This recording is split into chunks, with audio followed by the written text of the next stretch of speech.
The key word for EU Days is knowledge. Transition.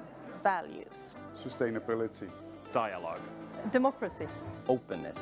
Insight. EU Days is the largest forum in Sweden for discussions about the EU and its future and the most pressing issues on our common agenda. The main function of the EU Days is actually to bring people together to talk about the European common policies and our European common future. This is a really great event. It's about democracy. People have a chance to come and listen and participate. Well, EU Days is extremely important for discussing EU, what we as students, society, local authority want with the EU, with our memberships.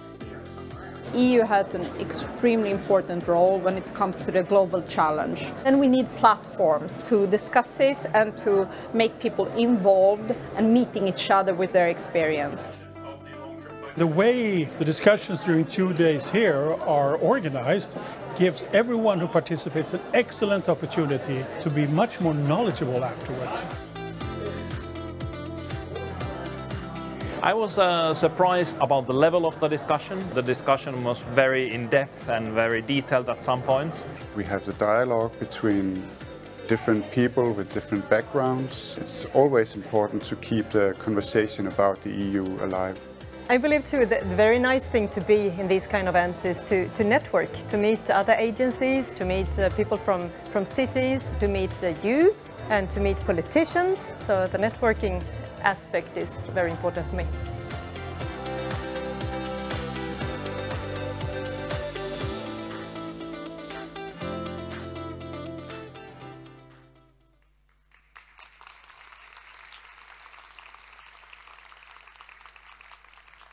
Hello! Hi everyone! Warmly welcome. My name is Maria Wetterstrand and I will be the moderator of this plenary session and also part of those sessions that will happen here during these days. So I want to tell you just a little bit shortly about my background. I used to be a politician once, long time ago, left politics 14 years ago actually.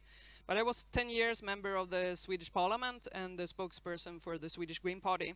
And I was actually the person who changed the Green Party's opinion about the European Union. We opposed the membership. We opposed the membership in 1994. So I voted no, changed my mind later. And I was in the position several times that I had to defend this, oh, we should leave the EU, like Swexit kind of opinion. And then suddenly I just felt somewhere around 2006, 2007, I just felt I don't want to be in a debate any time again in my life trying to defend that opinion, because the EU had, well, taken some action on climate policy for once. The enlargement had happened, and there were a lot more freedom of movement for more people around Europe, and I managed to also get the whole of the Green Party to take a new position on the European Union. So I'm quite proud of that. Apart from that, after I left politics, I moved to Finland. So that's another part of the EU, so I guess that counts for something.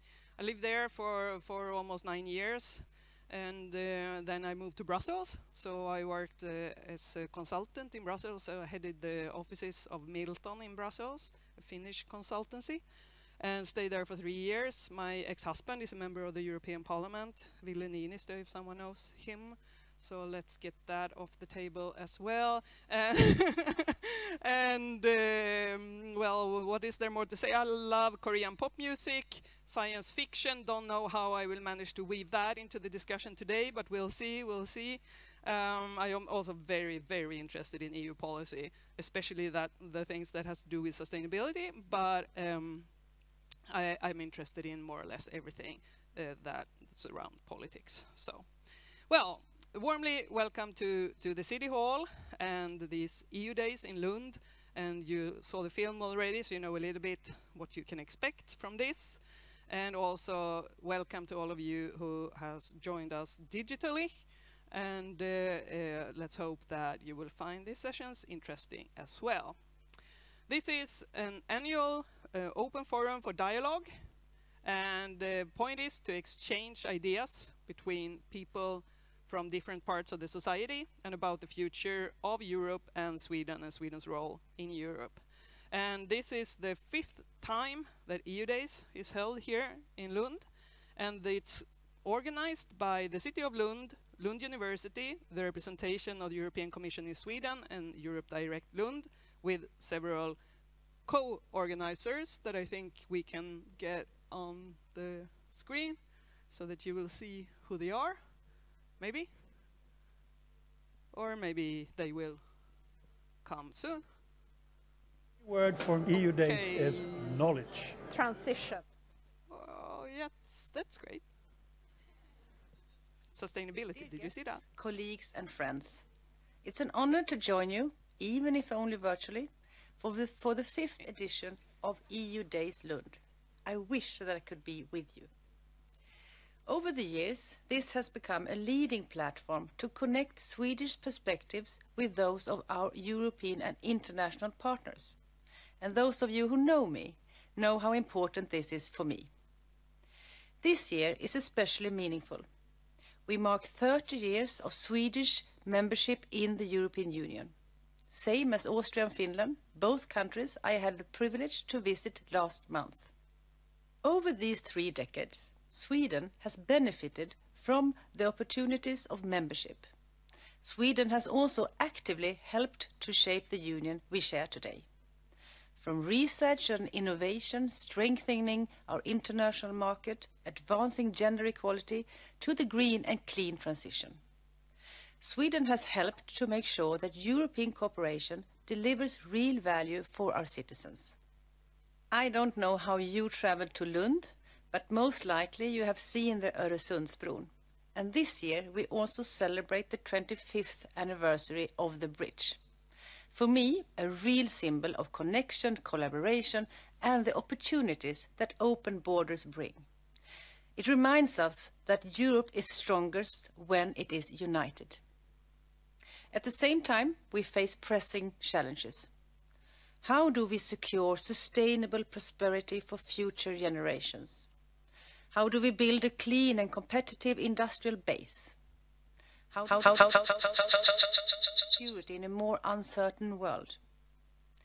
Stepping up our preparedness and resilience touches every aspect of my work as an EU Commissioner. From moving to a circular economy, building a water resilient Europe, and tackling our environmental challenges. These are not questions that any nation can answer alone. They demand European solutions, and they demand cooperation, trust and ambition. And in these difficult times, that is needed more than ever. The upcoming days will give you the space to explore these issues together, to share insights and to inspire action. I know you will have very good discussions, and I look forward to seeing the ideas that will come out of this year's forum. Thank you, and I wish you all a very successful EU Days in Lund. Well, applause. That was Sweden's Commissioner Jessica Rosvall with her greetings to us here at EU Days. And I don't know if we can manage to get the co-organizers up on the screen, but I'm very happy that the Commissioner helped me. Yes, here they are. Super. So the Commissioner helped me introduce you to the theme of these EU Days, which is Sweden's 30-year membership in the European Union, and also the 25th anniversary of the Öresund Bridge, which I also opposed actually once way back, but changed my mind about. Now you think I don't have any strong opinions about anything that I can keep from one decade to another. But anyway, so we will cover topics such as sustainability or sustainable prosperity, the clean industry future, competitiveness, and EU defense and security, and also Europe in the world and EU enlargement. So there will be a lot of very interesting topics. This will happen in 3 parallel tracks. So there will be this session hall here, and there will be Amfin and Botulfshörnan, which are on the first floor. So in some cases, when this session hall is the only place where there are things happening, it will also be streamed in Amfin in case there is not room for everyone in this place. It will also be streamed online, or it is streamed online, and it will be recorded and also afterwards to watch at European Commission Representation in Sweden's YouTube channel.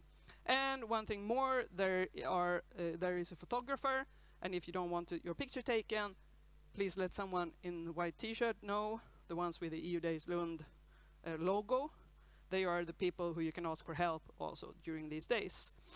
And there will be a possibility to ask questions via Menti. So we might be able to get the Menti, yes. So menti.com, and you enter this code, and you will get the possibility to ask questions. But now, no, not yet, sorry.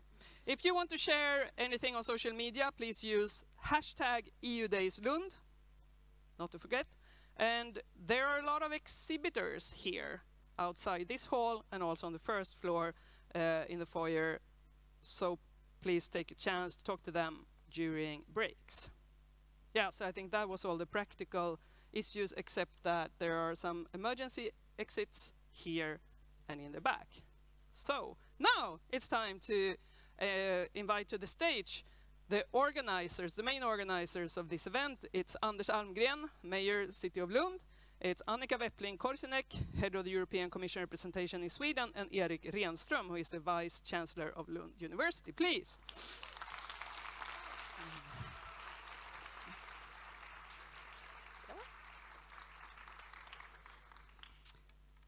Hey, welcome. So I'll take the chance to ask each of you a question. So Annika first. You have attended at least most of these EU Days in the past. If you think back to what's happened during these years, how is this conference different now? Do you feel any difference, or has it been the same all the time? Thank you, and I want to first warmly welcome all of you also on behalf of the European Commission, and also to thank the co-organizers that have with me here, the Lund University and the City of Lund, because I think one of the big successes with these 5 years that we have had is also the cooperation that we have, that we all kind of invest in wanting to have this meeting place. And actually, the EU Days Lund builds loosely on something that we had before, which was EU Days in Hässleholm. So it's kind of a Skåne tradition that we are building on. So I think we should keep that in mind. Though this is different, because here I think what's most important is that we have the students. Actually, warmly welcome to the students, because it's you that makes this EU Days Lund different from other EU meeting places that we might have. But during these 5 years, I should also say that I think it has really evolved and grown into a real meeting place for EU affairs in Sweden, which I think we have been lacking. And it's also, I think what we heard, it's a way to, after 30 years of membership, finally connect the dots that national policy is EU policy and vice versa. And that's important to keep those in mind together and to work on them together.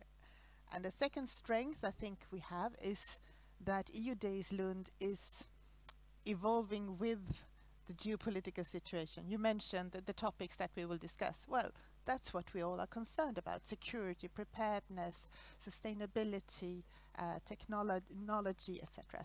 So we are really moving with the stream, not against the stream. And finally, also I will take this opportunity to this year, we are working, or we have the great pleasure of having the Danish EU presidency that have worked with us and invited also many of the EU member state ambassadors and also candidate countries ambassadors that you will see among you here, also be part of the panel discussions today. And I think that is also, it shows, I mean, EU is 27 member states, and we also have candidate countries knocking on the door. So to bring those into the discussions makes it also more lively and more relevant for what's going on now. So also plea to the students, take advantage of all these ambassadors and talk to them, because it's real policy in the making. So I think that's a bit of the evolution and also a bit of the strengths that we are today. And maybe finally also that, yes, it's great to have possibilities to watch these kind of things online, etc. But to have a physical meeting place in geopolitical situation where polarization is more or less what the fashion of the day, and clickbait information, disinformation, to actually meet in person makes a difference. So I think that's also the strength of the EU Days in Lund. Thank you very much, Erik. What about the university? What do you think EU Days has really brought to the university community in Lund?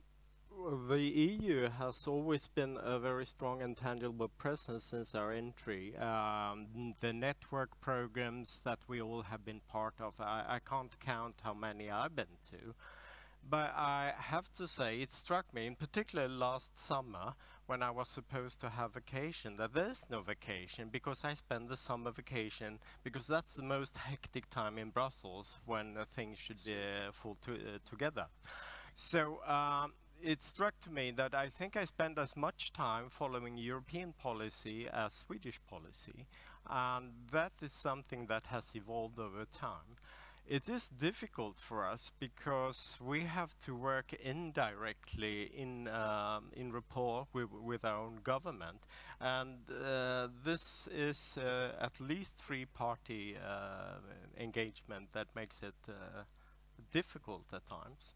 But that said, EU policy making, the more I have spent time looking at it, the more impressed I am, because I think it focuses on the issues that universities find very important. As you say, sustainability, the green and digital transition. And I think the EU-Commission, now I'm flattering, I hope it will pay off, but I think the EU-Commission has done a very good job in being succinct, but yet general enough, and it's communicable. I mean, most of the time when you hear these general statements, you don't really know what they mean, but they mean something to us. And the EU Days, then finally coming back to why we are here, I think what we said this year is that the students need to take a bigger place, because Sweden has to have a stronger foothold within the EU, and it starts with the students, that they get engaged. And this is a fantastic opportunity for us to meet with the other EU politicians to discuss policies and where we are going. So I think this is really what it has meant to us. Super. Well, and Anders, what about you? If you dream a little and look into the future, do you see any new exciting opportunities related to the EU days from your perspective? Yeah, I do, and I think that we in these 5 years has succeeded to make the EU Days of Lund to a really important national and even international meeting place for issues regarding the Union and our common future together. But of course, we would like this annual event, to become an even stronger meeting place between academia, the rest of the society, and the business sector and politics. So we would welcome an even stronger national and international presence. But that being said, the number of ambassadors, as you mentioned, and the other international presence had never been stronger at this event than it is today. Lund is a very international city, part of a very international community, with Copenhagen just around the corner and the rest of the Europe. And we very much would like to keep the event growing as an important Nordic and Scandinavian hub for the European issues. And as you mentioned, this year we have involved the students even more. They are doing parts of the programs and actually organizing several sessions just around the corner, as you mentioned, at one of the other venues. But I also would like and make a call out for the industry and the business sector to step up and get involved in these issues, both on the local level, but also on the national and international level. I think a stronger presence also from the business sector could bring the community even better together and stay really close on those issues, on new legislation and new European ambitions that Eric also mentioned concerning the science society. Then, of course, the EU Days is, of course, and I'm very proud of that, also a good opportunity for us to showcase what we have going on here. And I think we are kind of proud that we can contribute to the rest of the Europe, but we also have really big ears, even I. So we want to take a lot of influence into account for the rest of Europe, and that's why this meeting place also is so important for the city and our everyday politics and everyday services to the community. Thanks a lot. I just want to check, do we have our next speaker in the room yet, or are we still waiting? So it seems we are still waiting, and then I'll ask us to dance and yes, please, K-pop dance. K-pop. I wanted to ask you a little bit about the cooperation with Denmark. We are quite close to Denmark, and I think we have quite a lot of people from Denmark attending this event. What does that mean? Annika, do you want to say something? No, I think this year, as I said, is particularly important with Denmark because Denmark holds the presidency of the rotating 6 months presidency of the European Union. So that's why it's particularly important, and we are very grateful that the Danish embassy wanted to be part of this and also to organize with other embassies. So, but in general, I think for the cross-border region, I think you are better placed to answer. Yes, of course, and as a matter of fact, tomorrow morning I'm welcoming 22 of the ambassadors stationed in Copenhagen to the European Spallation Source. And you know, the Danish presence in Lund is really important. You know, this city was Danish for almost 700 years. It's been Swedish for less than 400. And then they constructed the university that Eris is spearheading to make these parts of Sweden actually Swedish. So the Danish presence is very, very important, and I couldn't be more pleased to see the number of attendees from Denmark and people stationed, international persons stationed in Copenhagen. It's fantastic. Thanks a lot. It's time for Stockholm to step up. Yeah, I think so. In Finland, sometimes we discuss the fact that Finland and Sweden was the same country for much longer than Sweden and Skåne, but I don't know if we'll go into that. Anders, do you want to say, or Eric, sorry, do you want to say one sentence about Denmark as well before we invite the minister to the stage, because now I saw she arrived. Of course, it will be a very long sentence without no full stops. No, but seriously, I would say the Nordic collaboration has always been there, and is something we cherish. We feel kinship, but these days it is more important than ever, and it means something. We need to keep our friends close, and this is something that I have to say that we have underestimated. We have taken it for granted. There is massive collaboration peer-to-peer, but on a more organized structural level, we have done very little, I should say. So room for improvement. That's also a very good start to the conference, I think. Thanks a lot to the organizers. Big applause.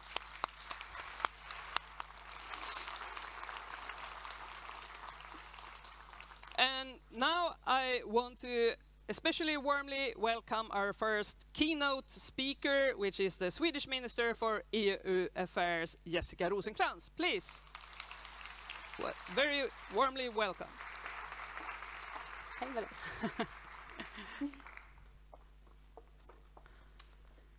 Thank you so much. Let's just do this with the flag, I think. So I see everyone. Thank you so much. Thank you for having me, and I'm so glad to be back home. Being a person from Skåne, a Skåning originally, even though no one believes me when I talk Swedish because it doesn't really sound like it. But being a Skåning, I'm very happy to be here in Lund today. And of course, very delighted to be here and to see so many of you at this 5th edition of the EU Days. Thank you for the opportunity to address you about something that is very close to my heart, European policy and what we can do to work for a stronger, safer and freer Europe. I'm encouraged, I must say, by the very strong interest in EU affairs, particularly glad to see so many young people. Also, of course, those of you who are older, but particularly all young people. But I'm not surprised, though. If you look at all the major political issues, oh, there's a very young participant, lovely. You need to start early, that's good. I'm not surprised by the big interest, because if you look at all the major political issues and challenges that we are dealing with today, climate change, security, for instance, Europe is really at the center, and European solutions are often the answer. As you know, 30 years have passed since Sweden took the step into the European Union. It was a historic decision, and it was made with a narrow majority, but it confirmed what everyone already knew, namely that Sweden was an integral part of the free and democratic Europe. We're bound by values, culture, and economics. And we are better as a nation and a continent when we cooperate. Almost 30 years later, another historic decision was made when Sweden joined the NATO. That too was a decision based on the insight that we are better and safer as a nation when we join forces with other democratic countries. After 30 years, it's good to look back and see what we've learned, but it's even better to reflect on and discuss what we have in front of us. I would say that today, Europe is more than ever before shaping the political landscape. So let me therefore devote my opening minutes to precisely this. My first reflection is, we are in the midst of one of the greatest transformations of European politics and the European Union in a very long time. And what's driving this change is Russia's ongoing war in Ukraine, the political direction on the other side of the Atlantic, and also China's increasingly explicit ambition to shape a multipolar world.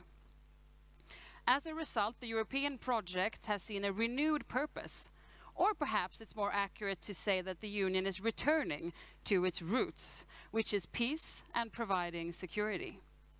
There's a near consensus that Europe has to take a greater responsibility for the security of our continent and for making the necessary investments to reach that goal. Europe needs to be equipped to respond to crises, conflicts and wars in our neighborhood. And we have indeed taken steps to improve our collective defense and strengthen our defense industrial base.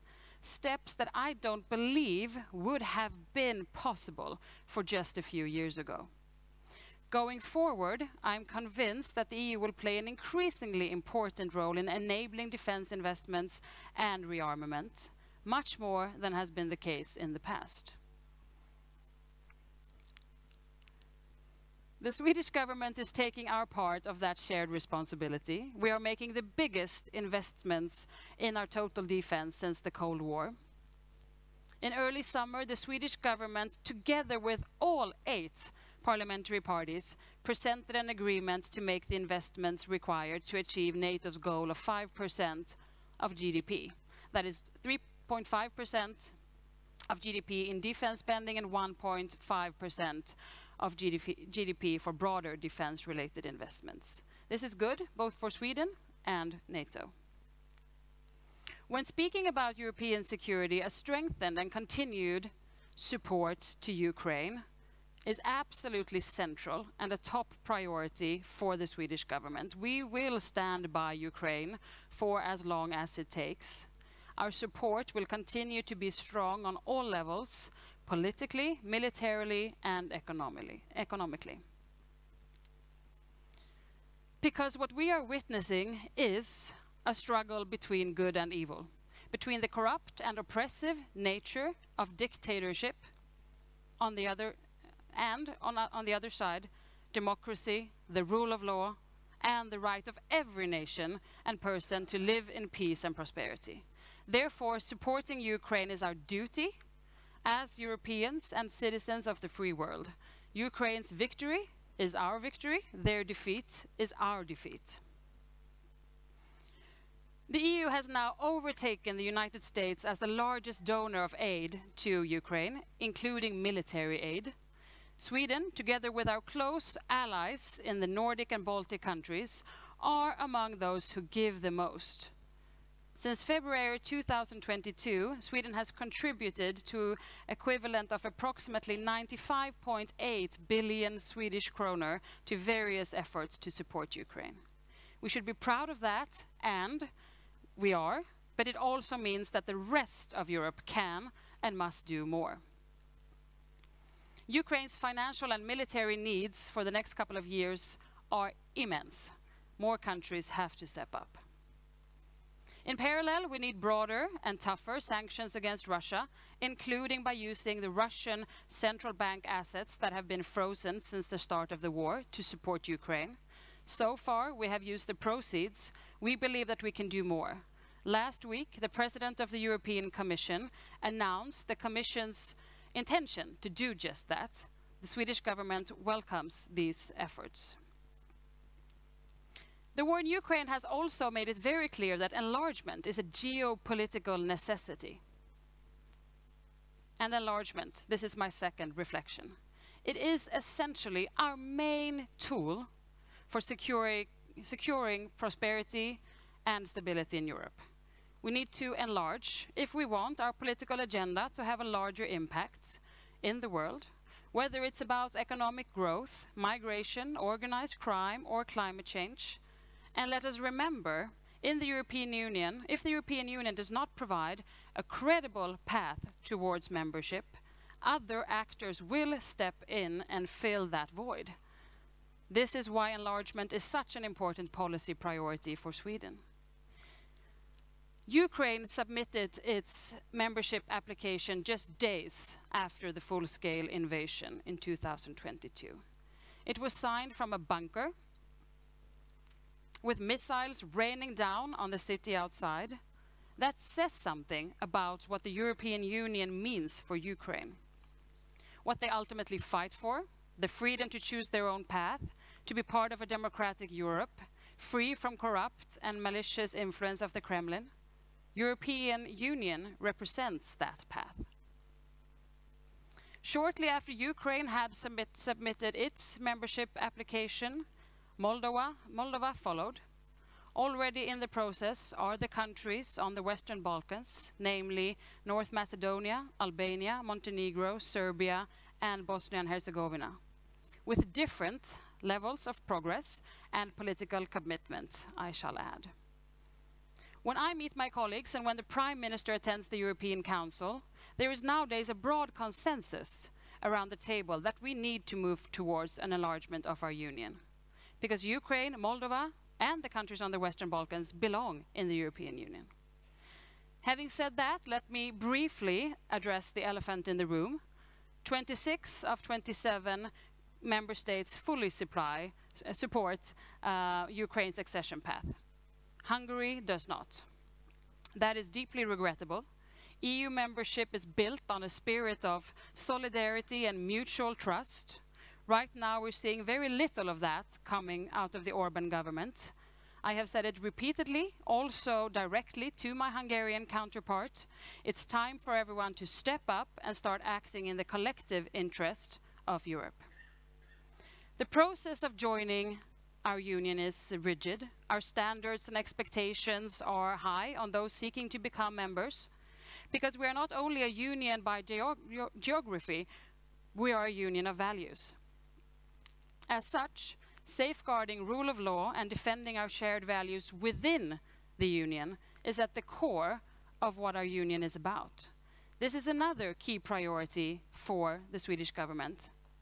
Let's be honest and admit that we have plenty of problems around Europe, not least when it comes to corruption, media freedom, and media independence.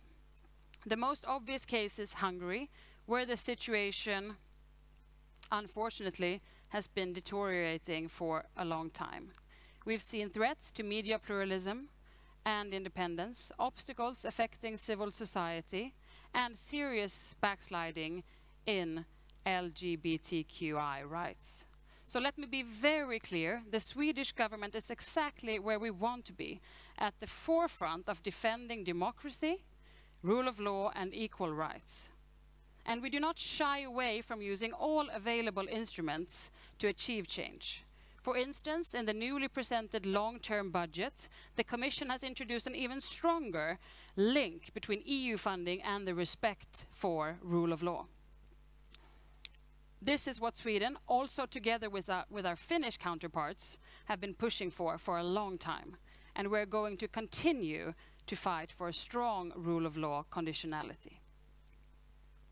Let me now say a few words about two other crucial issues for Europe and for Sweden, namely our agenda to fight climate change and our agenda for increased competitiveness and growth. I'm convinced that these two things are entirely interlinked. You can't have one without the other. A competitive green transition drives growth and vice versa. Economic growth and world-class conditions for companies to start and grow in Europe, that's not a nice to have, it's a must-have.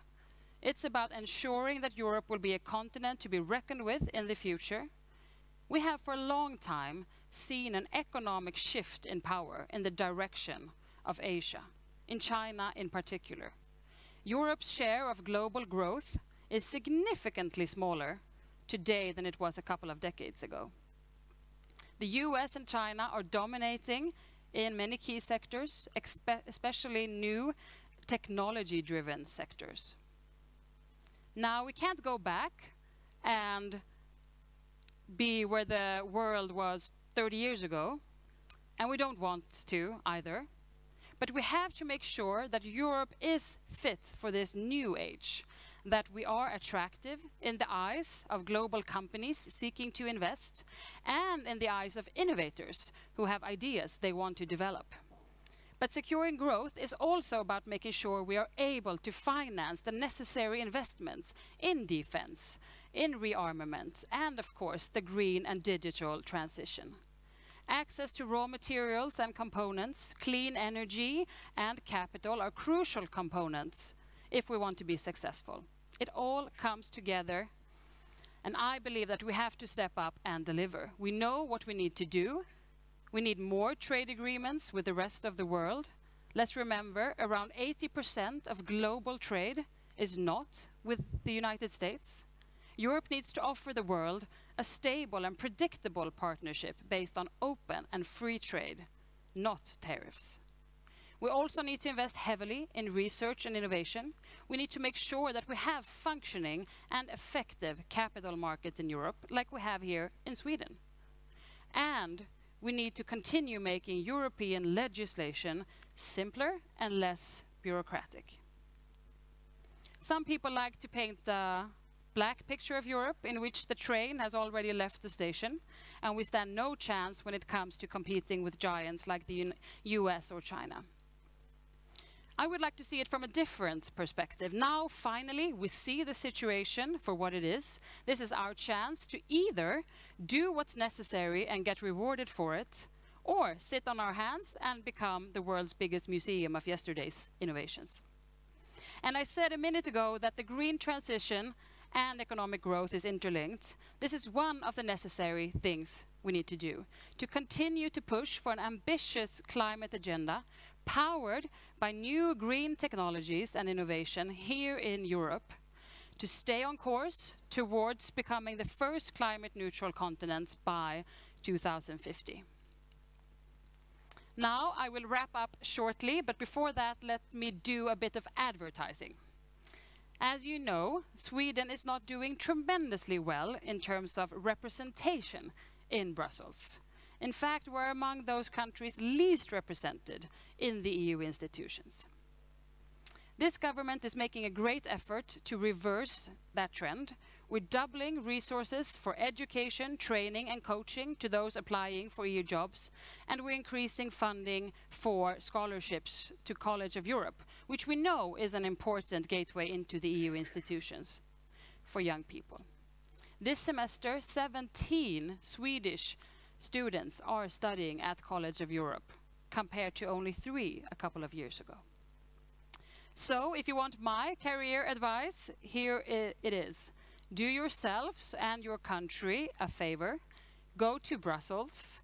While there, you will find that European affairs have never been more exciting and important. Thank you.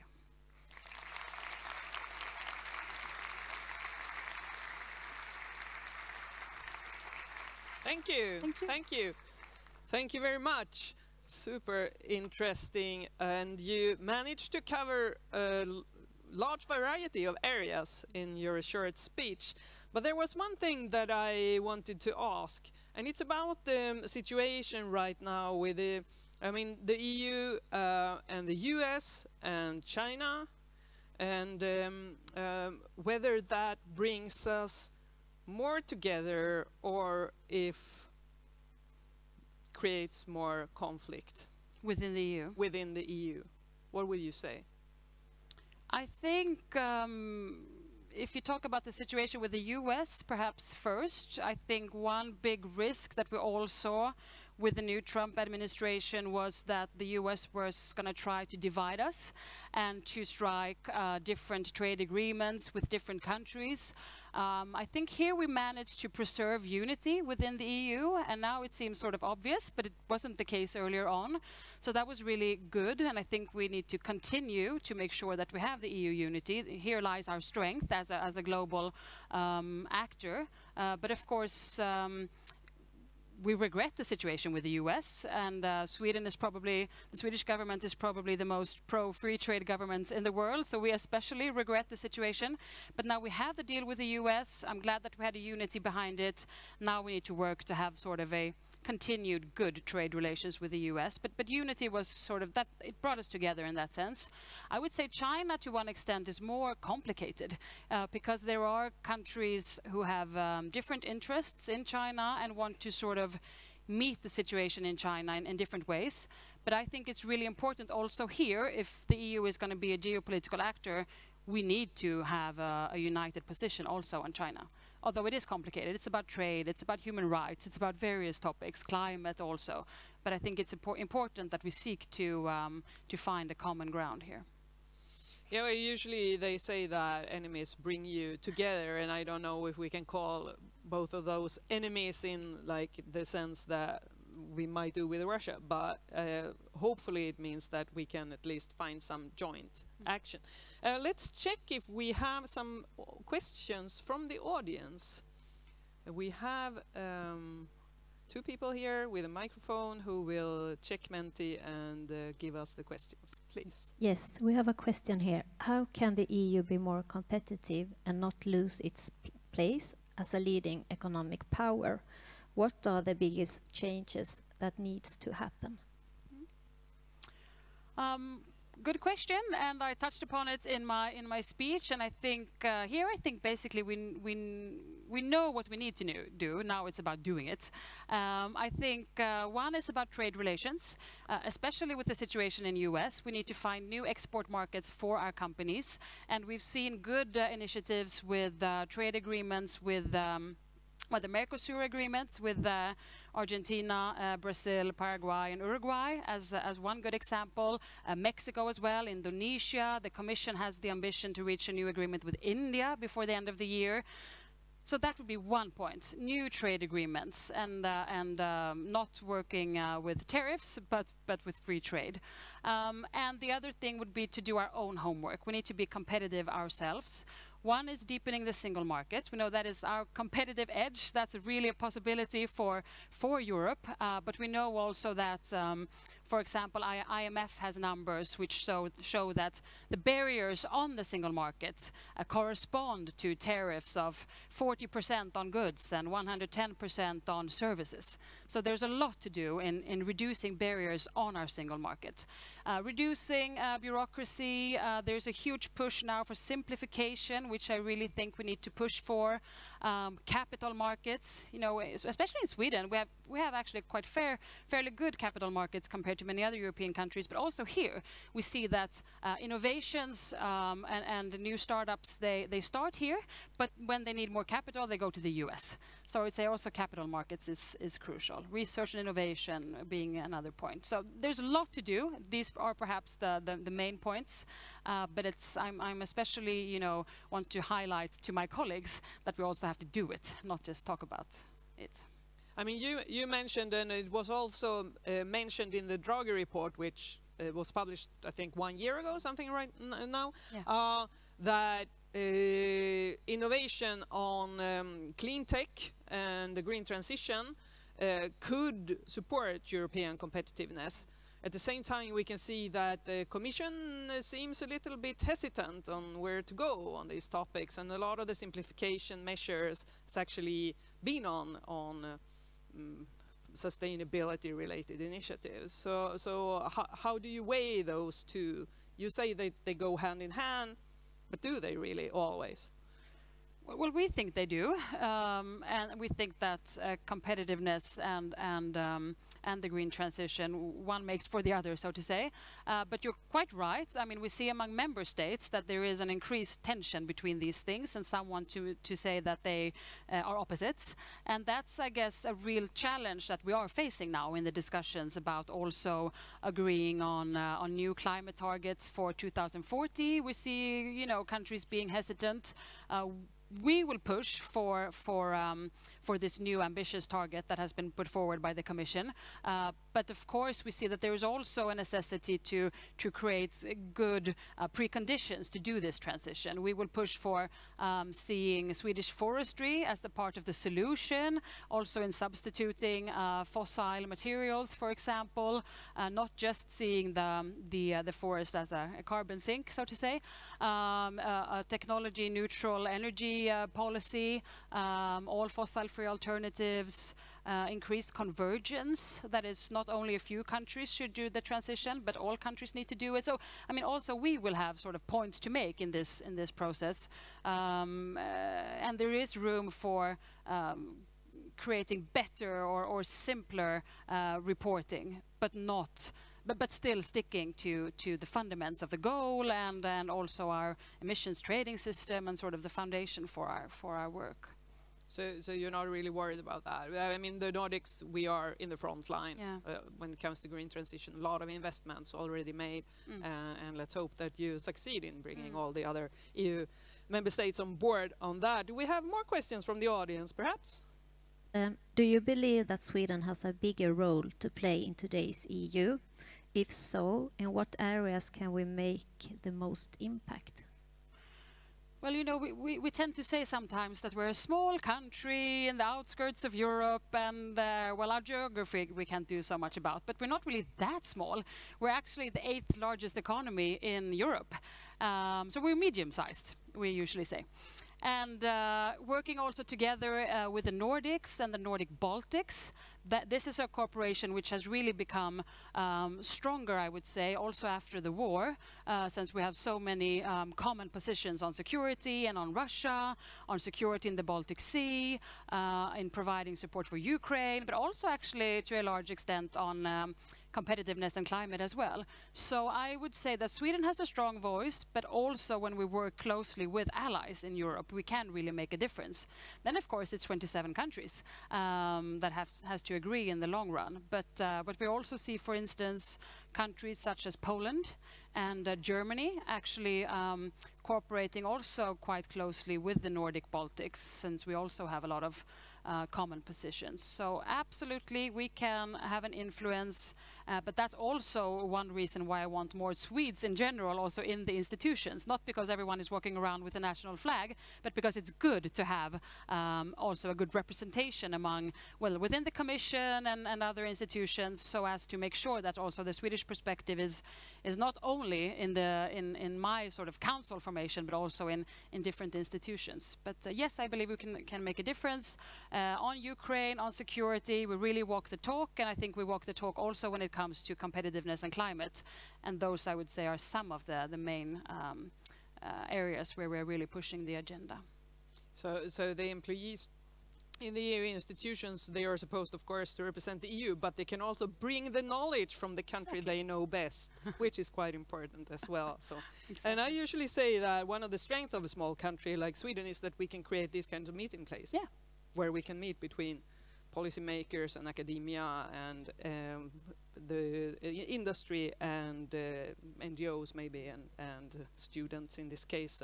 So that's actually, we should think of this meeting as a strength, I think. But if we talk about this more internal security agenda in Europe, like what we can do internally in Europe to sort of strengthen our security, what would you say are the main topics for that? You mean on defense? So. Yeah, defense, but could also be like the other part of defense. You talked about the necessity to defend ourselves maybe in other ways than only like military defense.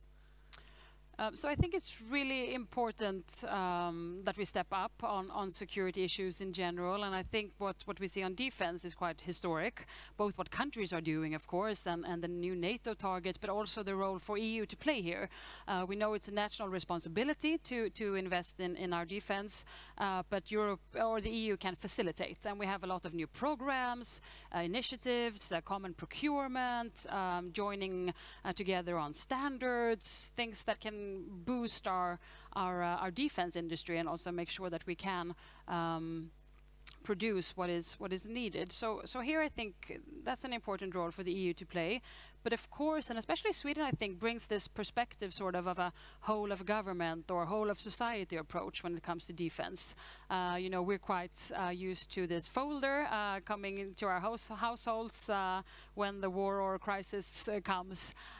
We know that we should be prepared to be able to have food and water to survive for a week. That's also a new perspective that we bring in together with the Finns, I'd say, to the European debate. And I can see that this is a completely new way of thinking in many countries. So that in itself is important. And I think also going back to Ukraine and Russia, perhaps most countries don't feel that they face the risk of being militarily invaded. But Russia poses a threat in so many other ways when it comes to disinformation, cyber attacks. What we see in Moldova now with the elections this weekend really highlights also the power from Russia to interfere in many ways. So I think we have to have that whole approach within the EU. But then we also have the issue about migration, securing our external borders, knowing who comes in, seeking for asylum. If you receive a no, you have to leave the union. You have that whole agenda, which has really also been a topic of more and more importance. And what we are pushing for is the agenda about organized crime as well, where the Swedish government is doing a huge push, of course, back home. But we also see that 70% of all the criminal networks operate in more than 3 countries. So there's a need also here, security-wise, to do more between national agencies to counter also this threat. Yes, definitely. We have another question maybe from the audience. Yes. Where does Sweden stand within the polarized spectrum of positions in the EU regarding the humanitarian crisis in Palestine?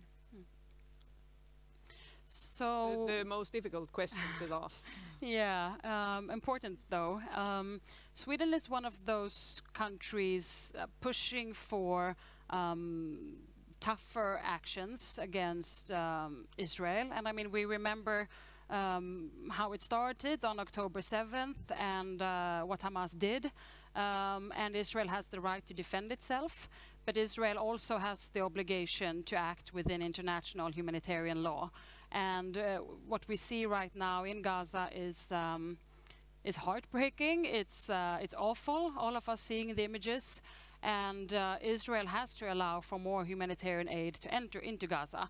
And in doing so, we need to put increased pressure. So the Swedish government is has been asking for some while now the Commission to put forward a proposal to suspend the trade parts of the agreements with Israel. And also to sanction some of the extremist ministers in the Israeli government. And these are actually measures that the Commission now has said that they will put forward, which we welcome. But and also increased sanctions on Hamas, which is also important to make sure that Hamas can have no part in the future ruling over Gaza. But there is no agreement within EU countries, and that's we will continue to push for more countries to join our perspective. But it's still the case that for some countries this is, not least Germany, this is for historic reasons.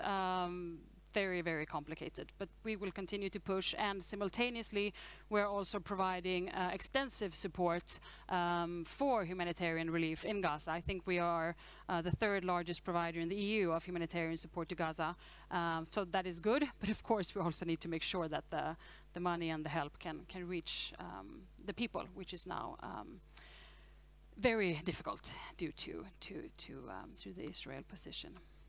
So just one more question. We have elections in Sweden 1 year from now. Usually EU topics are not top of the agenda. Do you think there will be any kind of discussion about the EU during the Swedish elections? Well, we'll see. I mean, I realize that international politics or EU politics is perhaps not at the center of a national election. Even I have to admit that as an EU minister.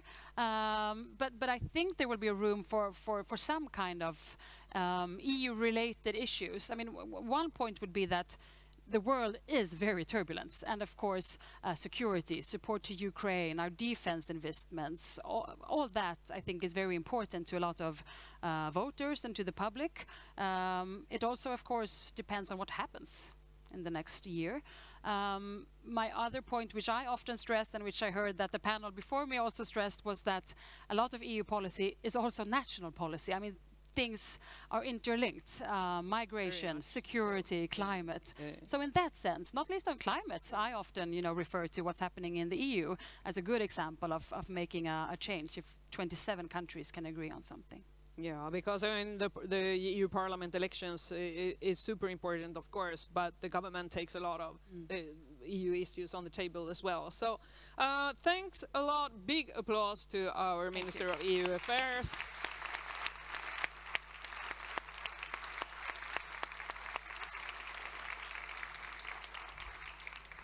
I think she answered a lot of different questions. Really well done.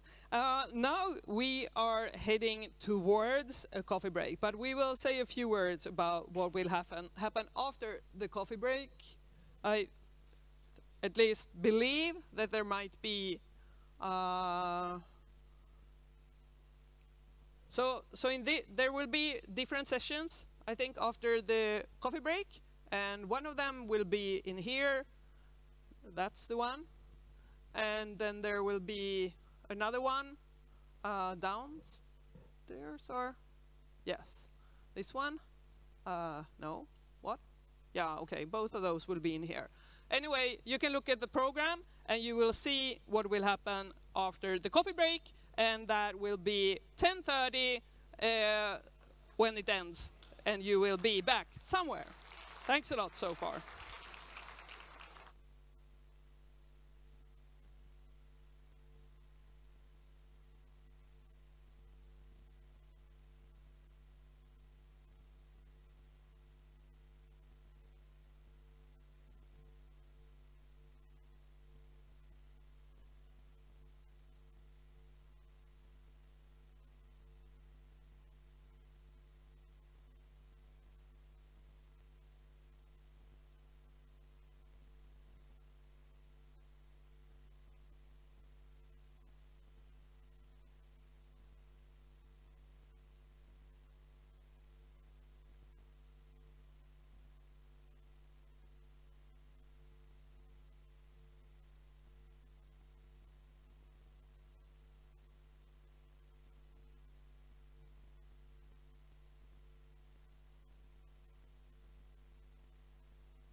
only simple questions. So, welcome back. Nice to see you all back again. And I want to begin by saying that I was wrong. There is not another session going on right now. This is the only one. So you didn't miss anything. There will, though, be 2 parallel sessions after this one, if I'm not mistaken. But welcome back, and particularly welcome to our 3 ambassadors. Jens Quisling, the ambassador of Denmark, Karolina Ostrynewska, ambassador of Poland, and Barbara Jones, ambassador of Ireland. Very nice to have all 3 of you here. Woo! Yay! We're glad to be here. So, to start off the discussion, which is supposed to cover the very small theme of a strong, competitive and resilient European Union, I want each one of you to give a short introduction of yourself and what you think are the main challenges currently facing the European Union. So, Jens, do you want to start maybe? Yeah, that's fine, and thanks for your welcome. I'm Jens Quisling. I'm very new ambassador here in Sweden, only for a couple of months. Looking very much forward to strengthen the relationship between our 2 countries. And then, coming back to your questions, how many hours do I have to explain? Well, yeah, like 2 minutes, only 2 minutes, something okay. like that. No, but you know, all No of pressure. you, we have challenges time for Europe. Our influence in the world is shrinking. Our security is under pressure. We have war on European soil. Our competitiveness is challenged, and we have uncertain relationship with the US. So it's an interesting time to have the EU presidency for us. We also have conflict in the Middle East. At the same time, we also have to look at the climate, because the green agenda is also very important for us. Not only competitiveness, but also green agenda. But a difficult time for us, but we take up the challenge to bring Europe forward. We will talk a little bit more about the presidency afterwards. So, Karolina, do you want to continue? What do you see as the main challenges? Sure. Hello. Good morning. I'm Karolina Ostrynewska. I'm the outgoing presidency, a humble trio partner of Denmark and Cyprus. There is our separate colleague here, Solon. So with the trio presidency, Poland hold the presidency in the first 6 months of this year. So I can say I already have some experience when it comes to managing the daily work of the European Union and a bilateral dimension of it here in Sweden. What Jens described as the current state of play, as the current situation, was there already when we started. So in our joint efforts to come up with the trio presidency program, we have already counted more or less everything in. And the motto of the Polish presidency was Security Europe. Minister Rosenkrantz spoke about it at length as well. So this is the security issues we see as the most pressing challenge nowadays. Thank you very much. Barbara. Barbara Jones, Ambassador of Ireland. I'm here just over 2 years. I say that I'm going to be the first Irish ambassador to defect to Sweden. It's the greatest honour to be an ambassador for your country and to be in a country as important to the European Union as Sweden is at the moment. That's a really, really big learning experience. I think my colleagues have outlined the challenges very, very clearly. I just wanted to come to the idea of strength and a strong, competitive. Europe is strong. Europe is strong because it knows who it is. And when you know who you are and you're interested in expressing your identity and stand up for who you are, you have influence. And I think right now the strength of the European Union comes from its values.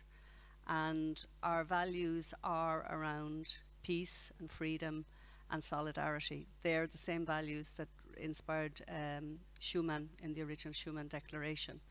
And I think in the world as it has been described, it is important to remember that a strong European Union is the best model that the world has right now to cope with the challenges, be they climate, be they insecurity, be they the pushback against women's rights and minority rights that is coming through in the culture for all sorts of reasons, be it the challenge of Russia.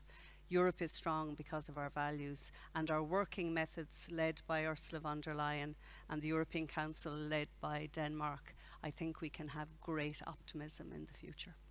That sounds good. Not only challenges, but also strength and opportunities coming up.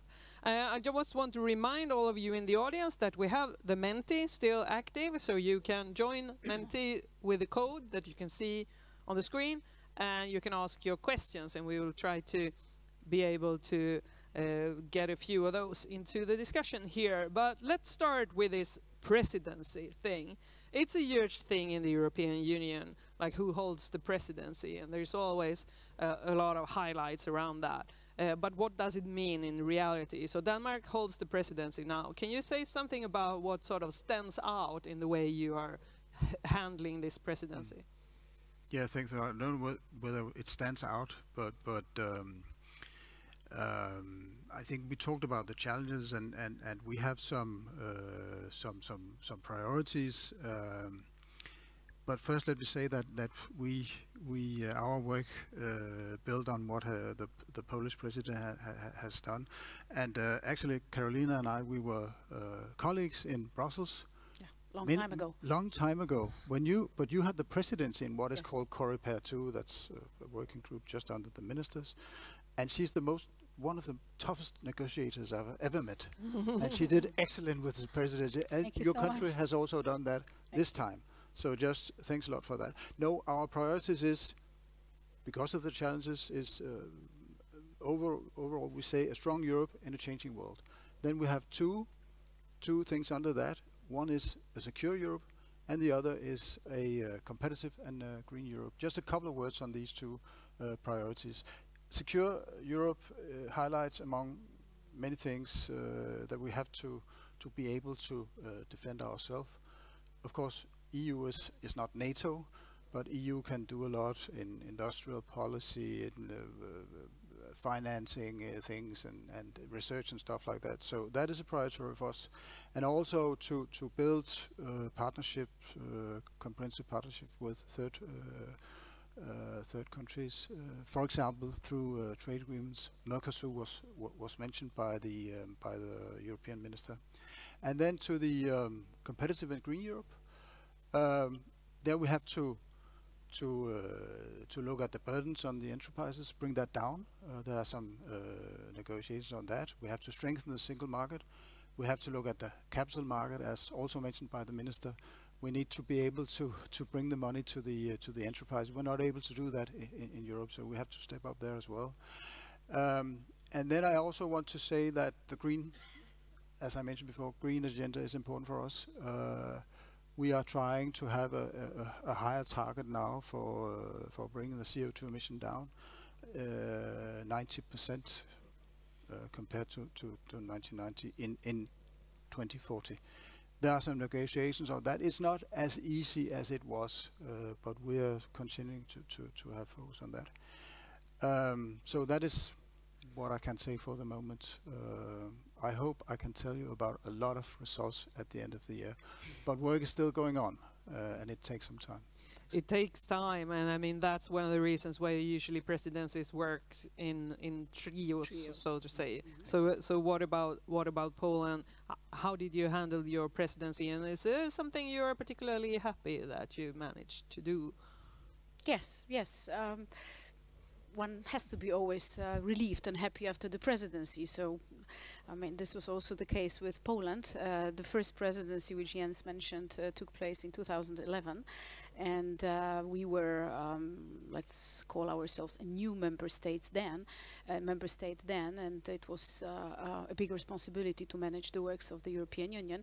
Now we approach the second presidency with a lot more relief, because we knew what we were doing, first and foremost, and second of all, we can also rely on our friends in the European Union that would help us in the most difficult issues, because I think what we are missing out of this discussion is that everybody has a sensitive issue that we'll fight for until the last drop of blood, and this is the reality around the negotiating. Ink. Let's call it ink. Maybe ink. Well, we fought with blood in Coreper. We did, yeah, that's why you still have your their color. But this is not for the students, exactly. honorable students audience here. It's the background of what happens in the EU. But yes, we are very proud of perhaps one thing, and I don't want to be focusing on one topic only, but ministers said it, Jens said it, you will continue to carry out this big task to make sure that Europe can defend itself. And I think Poland with this Security Europe came in the right moment.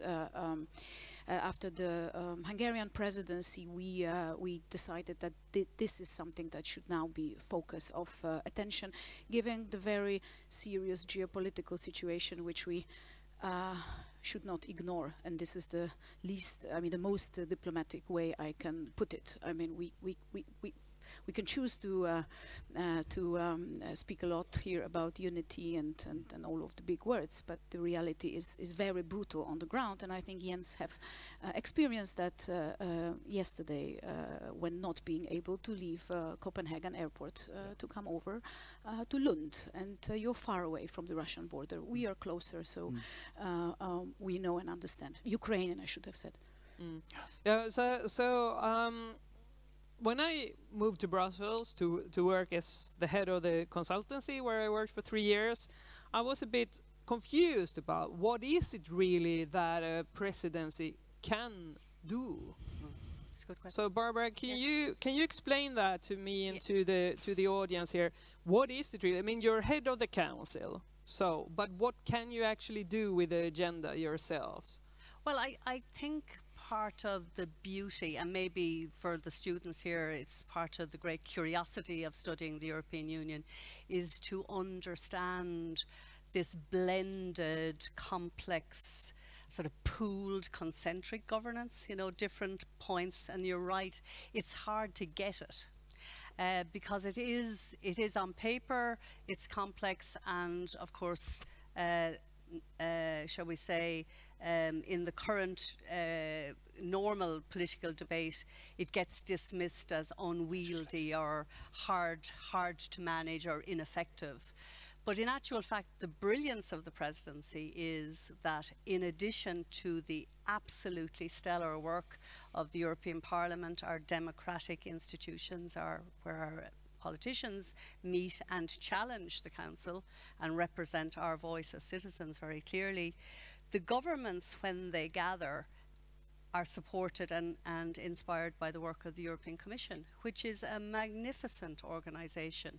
As the Minister said earlier on, please get involved as people of whatever nationality you are, if you can, in the work of the Commission, because it as a civil service is world class. And I think then comes the presidency. The work agenda set by our President Ursula von der Leyen, who's a formidable leader for the European Union. The presidency comes along and sits with the Commission and says, what are the main objectives that can be achieved in this 18-month period with Cyprus and with Lithuania. In Ireland's case, this time next year I'll be in your shoes. Nicer shoes than mine.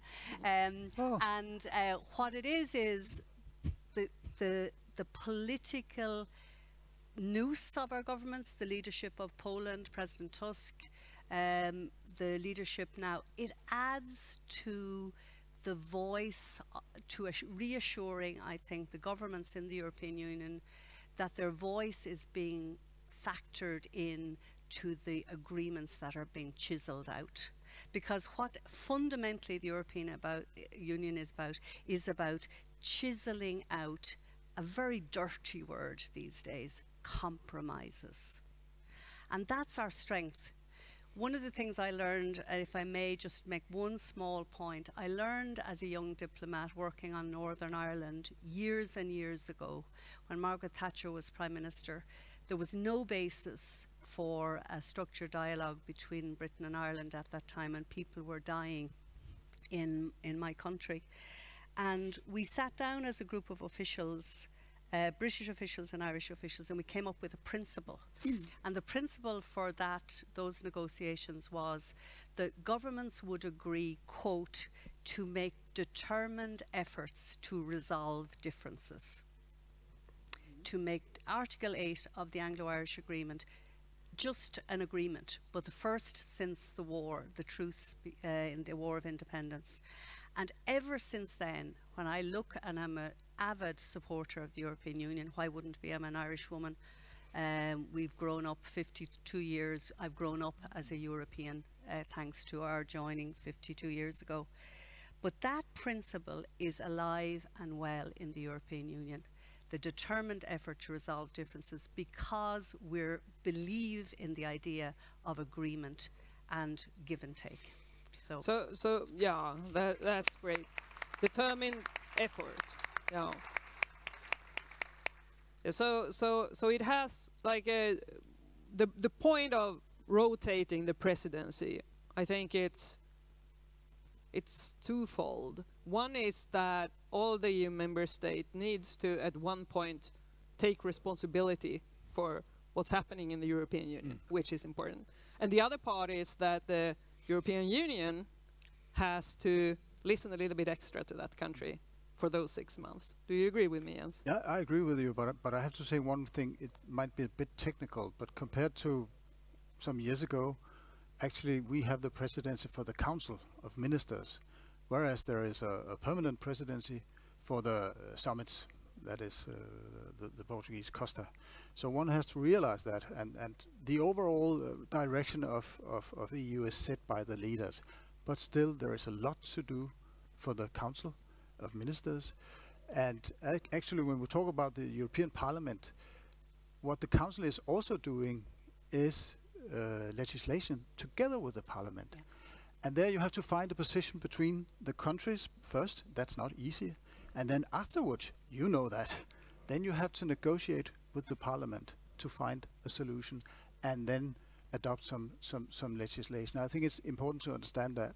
But there is a very good and close cooperation, of course, between the European Council, the leaders, and the Council.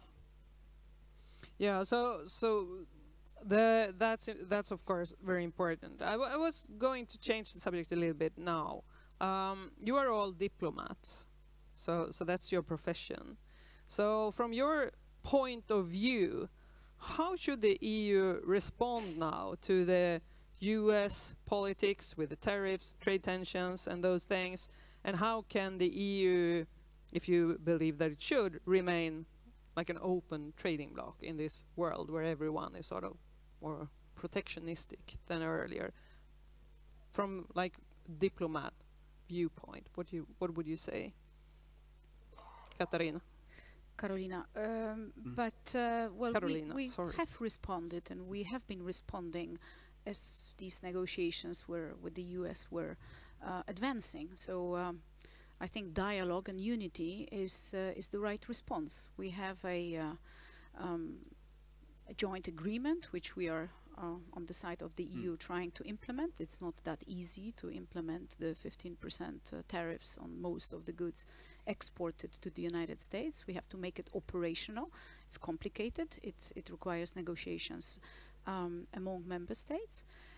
But we remain united, which Minister Rosenkrantz highlighted, and that was her biggest takeaway from that discussion, and I think it's mine as well.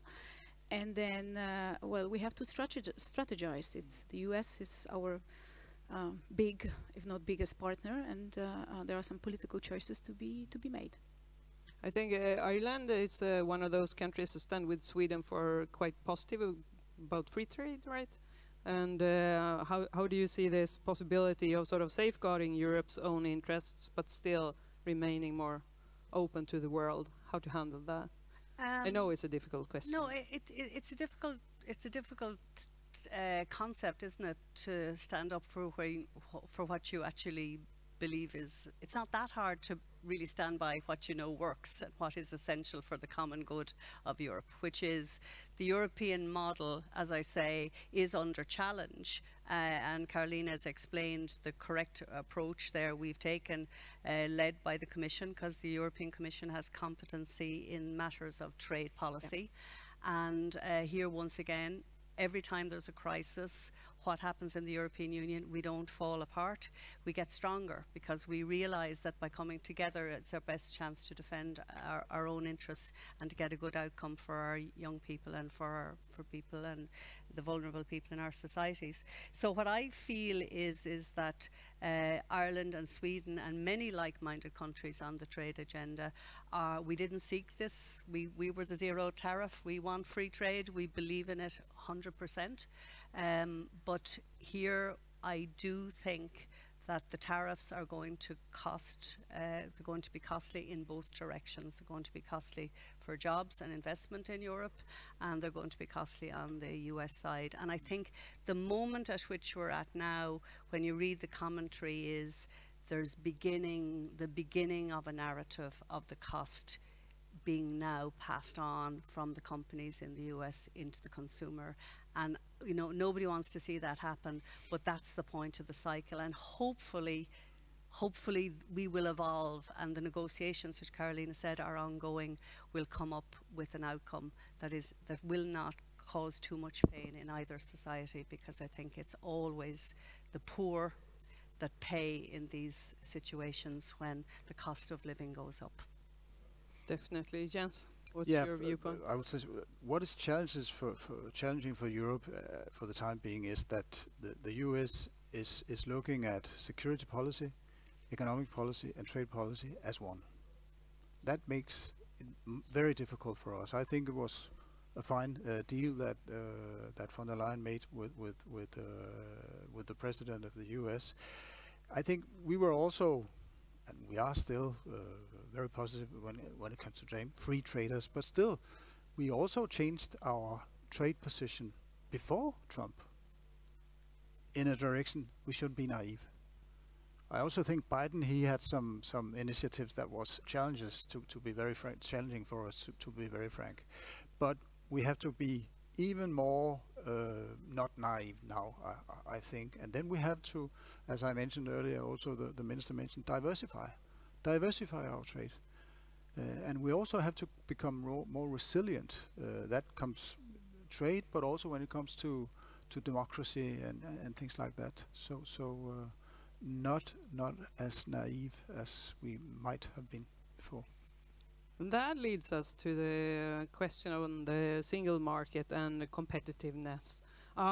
So what are today's the biggest obstacles for EU businesses? If you look at other things than the tariffs, maybe, what would you say, Carolina? Well, I mean, we've talked about single market for so many years. Yes, we have. And we have been talking and about everyone it likes since it was theory. Created. Yeah. And even Minister Rosenkrantz gave already the figures, which I wanted to give you, that the that the barriers in the trade of goods within the internal market amount to approximately 40% tariffs, and in services we on ourselves put so many hindrances and barriers that it amounts to 110% of tariffs. This is a little bit abnormal, I would say. But what is the Polish position on the single market is exactly, I think, the same as the Swedish position. We are very much like-minded here. We support each other and we push the others to follow suit. And it is dismantling these barriers. So we are at the stage where we are implementing the new strategy of the internal market that the Commission put forward. We want to be very adamant about this implementation and simplification. This is the second response that I would give, that was also mentioned here already. We have 5 omnibus packages on the table. Huge work, we know what it means. The Polish presidency managed to advance the work as much as we could.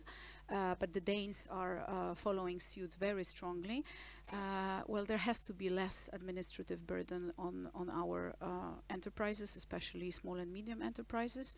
They suffocate. I mean, they cannot manage. They have to register, they have to report, they have to prepare, they have to comply.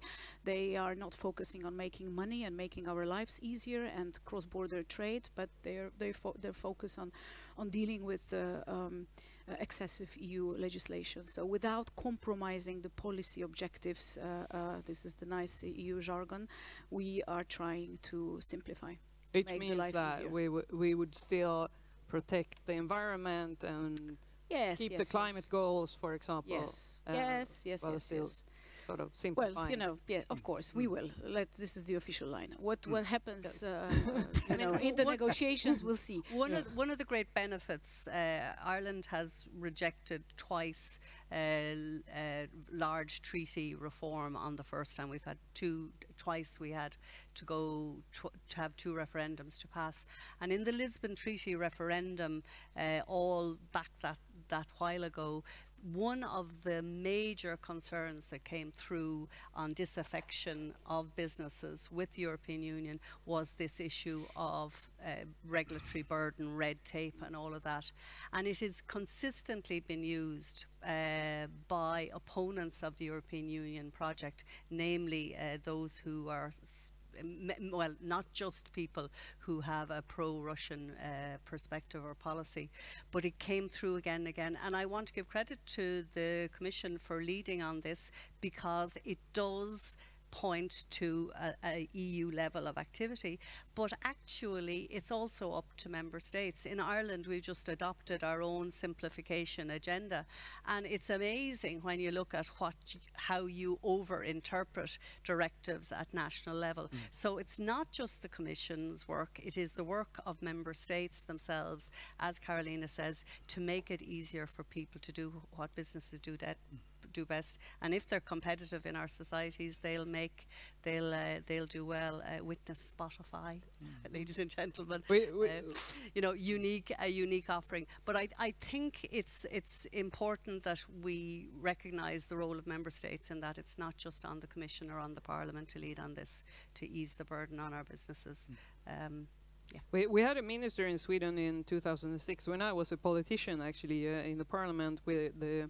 I was in the opposition, but the government at that point, they had the ambition to reduce regulatory burden with 25%. And they realized when they tried to do that somebody loves every regulation there is. Yeah. There is someone who really loves that one. Yes. So it was much more difficult to actually remove regulatory burden than it is sometimes to impose them. Yes, right? Exactly. So exactly. that's a hard job, and I love a lot of the things they are removing nowadays in the EU. But I do understand that there is a need for simplification to also keep the respect for the European Union amongst people in Europe. So I guess that's something you need to balance. A big win. Let's check if we have questions from the audience. We do have. Yes, we do have. This is a question to all panelists. The culture and creative sector is strong on supporting peace, freedom and solidarity. How can we strengthen its role also in connection to innovation and competitiveness? That's not an easy one. Then the presidency. If it's not easy, then you turn to the presidency. Yes, of course. That's the rule number 1. And then rule number 2, if it's not easy for the presidency, then we turn to the Commission. Exactly. So could you please come up with a proposal? Where are they? Yeah. I can say something. I can say something at the national level about creativity. We were doing a lot of thinking during the COVID-19 pandemic in Ireland about how to create a living wage for artists and people whose now livelihoods had collapsed. And we started to have various consultations around that. And there was an amazing thing that happened from those consultations, because business became involved in it, and we suddenly began to realize that we were missing a complete stakeholder in the discussion about innovation. at the policy level. So what we've moved in Ireland from in terms of our national curriculum to the point of the role of the creative sector in innovation and competitiveness is to build into our national curriculum the science, the mathematics, the engineering, but also to add in C for creativity and the creative sector. So from STEM to this broader idea of STEAM, A for the arts. And it really, really is something I think that is driving this creative boom in Ireland in terms of innovation. We didn't used to have that in Ireland. People saw innovation coming into the country as foreign direct investment, and now there's this explosion of talent. We're beginning to see some evidence that it has to do with the changes we made in the curriculum to integrate the arts into maybe that's something that you could bring to the European Union when you have the presidency. Well, there'll certainly be a lot of there'll certainly be an opportunity. Well, certainly in Ireland, like, all we have is our people. We're there, a small island over there somewhere, and honestly the talent of your people, unlocking that is so important. But yeah. So, yeah, Jens. Yeah, just one comment. Culture, you also have to look at competences here, of course. That's important. But when we talk about innovations, I think the idea about that is extremely important. And we're working with the, in EU, you work with these multi-annual frameworks. That is a budget period of 5 or 6 or 7 years. 7. Yeah, and there we are negotiating a box that we will pass on to the incoming presidency, and at some point of time there will be a discussion among the heads of state and government, and they will decide on the budget and on the priorities. And I know here the proposal from the Commission is very focused on modernizing the budget. Maybe not that much agriculture any longer, maybe not that much structural funds, but more research and stuff like that. And we hope to bring that further. We're not going to put budget figures into the negotiating budget. That's too difficult at this stage, but we want to give it some direction. So we hope to be able to find agreement on that, and then it's up to the incoming presidency to take it forward. Let's check if we can have one quick question more before we maybe we have time for 2. Well, let's see. All right, this is a question to Jens. Do and should the Nordic countries advance their interests as a collective bloc within the EU? I think that would be interesting to hear the other ambassador's point of view on Ireland. that as well. Maybe. Well, just on that, let's he threw me onto the bus. The influence of the practice in the European Union of loyal cooperation is a very big principle. We're all sit down as equals, but there are, of course, groups of countries who are very like-minded. On the Nordic-Baltic European Council discussion, the former Swedish Prime Minister Stefan Löfven several years ago invited Ireland to join that group. Poland is now a member of that group that meets before the European Council.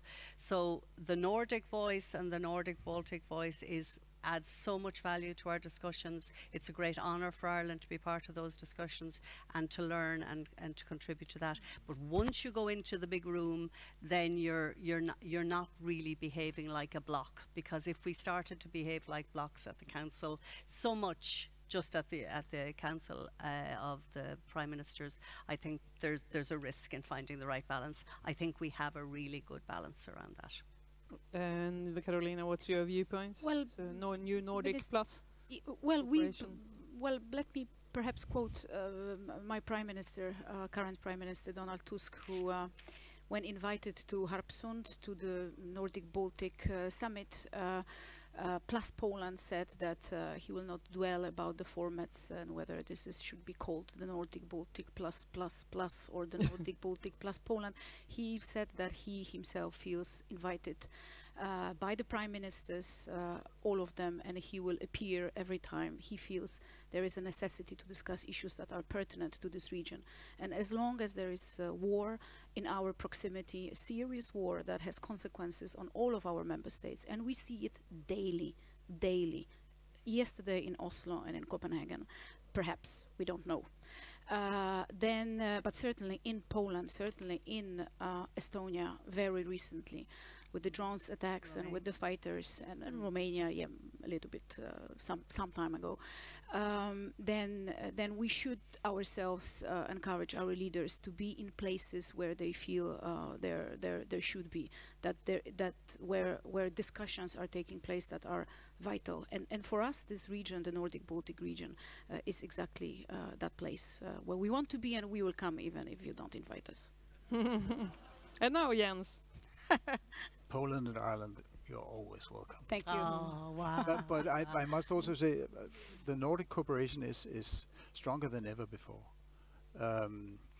I've been working at the Council of Europe, something else about human rights and stuff like that, and there we had a Nordic meeting every Monday of 1 hour and a half to coordinate, and we made also common statements and stuff. Extremely good, also with the other Baltic countries. So there is an extremely close cooperation, and at times it's also easier actually to agree among these countries than among all of the EU. So I think it's a way of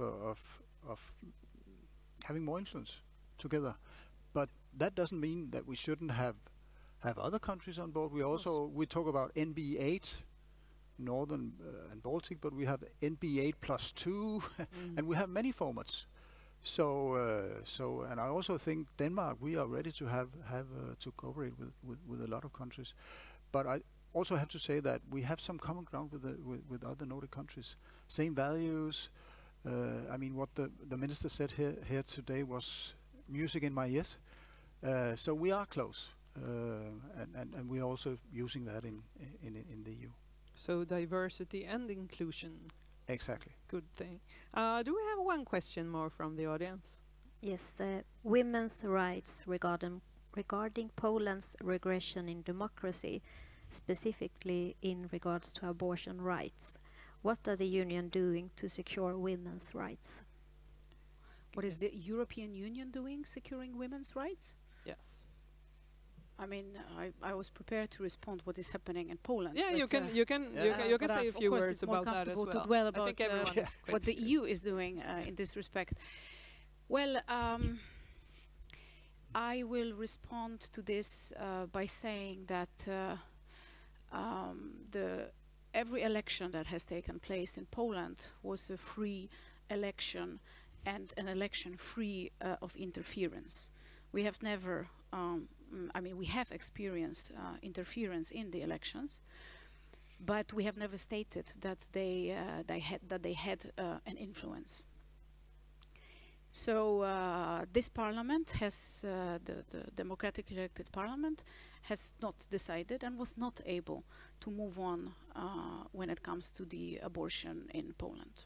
That was the decision by the people, and of course the Polish society is polarized, as many other societies are polarized when it comes to sensitive issues, and these are different issues in every country.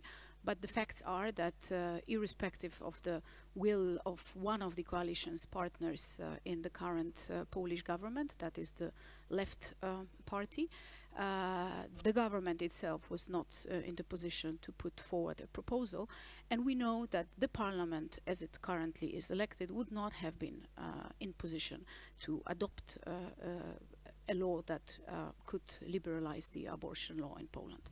And these are the pure facts. Whether this situation will change in the future and to which direction, it's very difficult to predict at this stage. I think we'll have to leave it at that, and then we will let you say a few final words. And the question that we gave you before this was, in one sentence, what does a strong, competitive and resilient EU mean to you? I don't know if it's possible to answer in one sentence, but please make an effort, a determined effort to respond to the question. I've actually written something down which was said by our European minister. It means a resolute EU that takes responsibility for its own security, can compete with the best, and that stands up for its values. She said that. Super. Carolina, do you have a sentence? No, I'm still on the previous question. so spare me. Barbara? Well, I agree with the Danish minister. I think that's an excellent phrase. Standing up for our values, really, really important. We do that every day. And just to give a shout out for diplomacy, all you there, having said go off and join the Commission, diplomacy matters. It matters hugely how we interact, how governments behave with one another, how we address each other.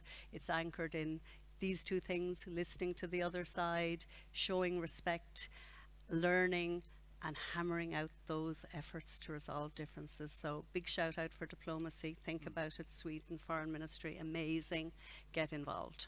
And Carolina, do you want to say a last few words as well? No, not really. It's been a pleasure. I think endeavors like this one would help also in my country to educate people about the European Union, to tell them what the European Union can do and cannot do for you, to help to ease some tensions, to prevent being manipulated. And we see risks that evolve around the European Union. Some were mentioned here.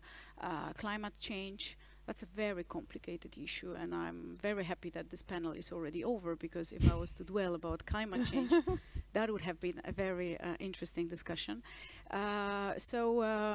Congratulations that you have this forum. It's really precious. I would be happy to get involved and stay in touch. Will you stay on a little bit for the rest of the day, or are you all leaving now? We will stay on. We will stay on. Yeah, so maybe someone will come and talk about climate with you during the lunch break. Who Feel knows? free. So big applause. Thank and you I very have some chocolate. Thank you. Super. Thank you very much. Thank you. Oh, sweets. Thank you so very much. Thank you very much. Thank you very much. Thank you very much. Oh, thank you so much. Not necessary, but still pleasant. Thank you. Excellent. Thanks a lot. Thank you. Thank you. Thanks. Thank you. Yes. Voila. So, next session will start at 11:20. That's in 5 minutes. And there will be 2 different ones, as I understand it. So please make your way if you are going to a session in another place than this one.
So, please have a seat. I know that you also want to talk to people, and we really, really like you to talk to people, to each other, but not during the session. But you will get lunch after this one, and then you'll have opportunity to talk to anybody you like, and I hope that will be a lot of new connections being made during lunch. But now we will continue our discussion. This session is hosted by the National Board of Trade, Kommerskollegium, and will focus on the internal market's development during our 30 years of EU membership and the continuous development. And we have a great panel to discuss this, because we not only have Anders Ahnlid, who is a Director General from the National Board of Trade Sweden, we also have Doris Danler, who is Ambassador of Austria in Sweden. We have Kristina Lehtinen, Deputy Head of Mission from Embassy of Finland, and we have Clara Lindström, who is an analyst at Stockholm Center for Eastern European Studies. So we have all the expertise we need to delve deep into this. You're allowed to use my table as well if you feel that you need to. So, welcome. And our first question will be the simple one. What did the EU membership and the internal market, access to this internal market, mean for Austria, Finland and Sweden? You will each answer from your own perspective. What about Anders? Do you want to start? Maybe you have some trade perspective on this? Might be. You have also been the ambassador in Finland, so maybe you... That is also true. Yes. And the EU ambassador for a while. Yes. And I actually started my career in the Swedish Foreign Service before we even joined the EU. So I was there when we joined. And just to start out, if I may, with that outlook, those were days when... after the fall of the wall, the Iron Curtain was gone. Swedish ministers wrote articles about having a free trade area between Lisbon and Vladivostok. We managed to get the WTO going, the EU and the US together. China was invited in, and there were hope for a prosperous future. Now many say that those of us who were part of that and were part of those doings were naive. I don't use that word because that was the sentiment of that time. But it's evident that today, 30 years hence, it is a very different world.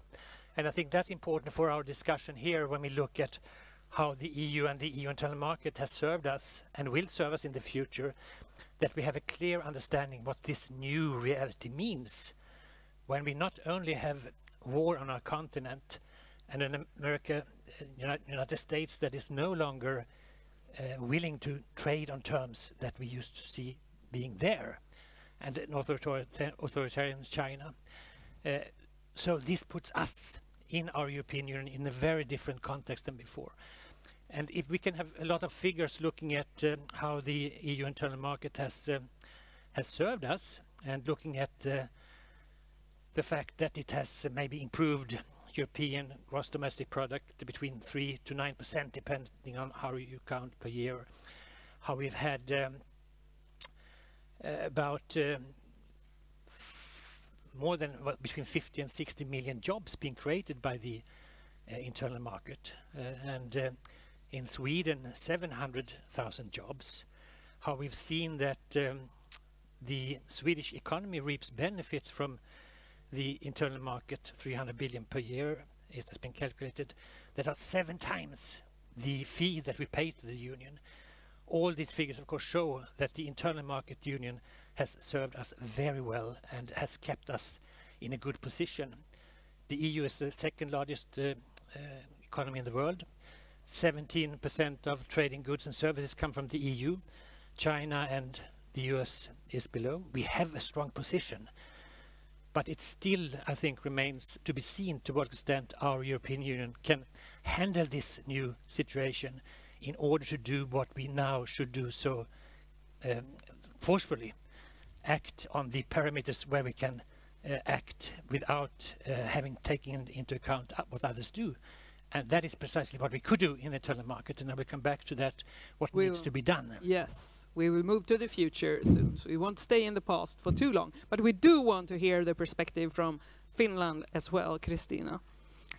Well, thank you, and I would say that looking back when we are at where we were and where we are, so you can say that Finland absolutely made the right choice by joining EU 30 years ago, and now a few years ago we also joined NATO. When we joined the EU, our country was in a situation where we were just going through the worst recession in our history. Our economy and banking sector were overheated and almost collapsed, and this was very rough, of course, for the national economy and for ordinary people in Finland. One very important reason was also, of course, that we wanted to show that Finland was a part of Europe. Before joining the EU, Nordic cooperation was of the greatest importance for us. But we had already had with the EU some agreements before joining. We joined EFTA already in 1961, and then the EEC, a free trade agreement in 71. And this made it easier for us to adjust to the EU membership, so we could actually join quite quickly. And we had a referendum on the EU membership in Finland in 1994, where almost 57% voted for the membership. And today our union is very different. Since 1995, the EU has enlarged several times, and I would say that enlargement is more important than ever. For Finns, the European Union has always been a community of security and values, which we have heard already many times here this morning. In the new geopolitical situation we are in today, enlargement is on top of the European agenda. We balance more clearer between geopolitics and the criteria for enlargement.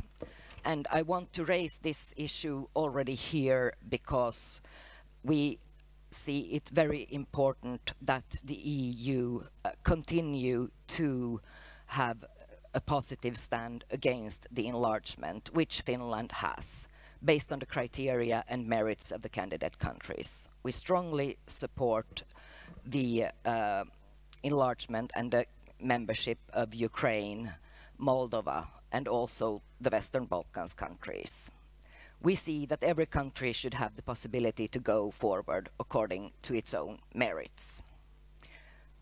But democracy, rule of law, and stable democratic institution and effective actions against corruption and a functioning market economy are essential for a membership. So, like we had the possibility to join 30 years ago, we hope that this will also be possible based on criteria and merits for the candidate countries today. Thank you. Thank you, and we'll move on to Austria. Doris, what's the viewpoint on the Austrian EU accession that you can bring to the table? Thank you, Maria, and thank you for having me here in this with this very interesting audience. One figure: 400 million citizens share one of the largest markets in the world, and Sweden, Finland, and Austria could join it 30 years ago. So, but what does it really mean beyond trade figures? Sorry to the Commerzkollegium. For me, the answer is personal. I grew up in a region in the west of Austria, which is divided between Italy and Austria.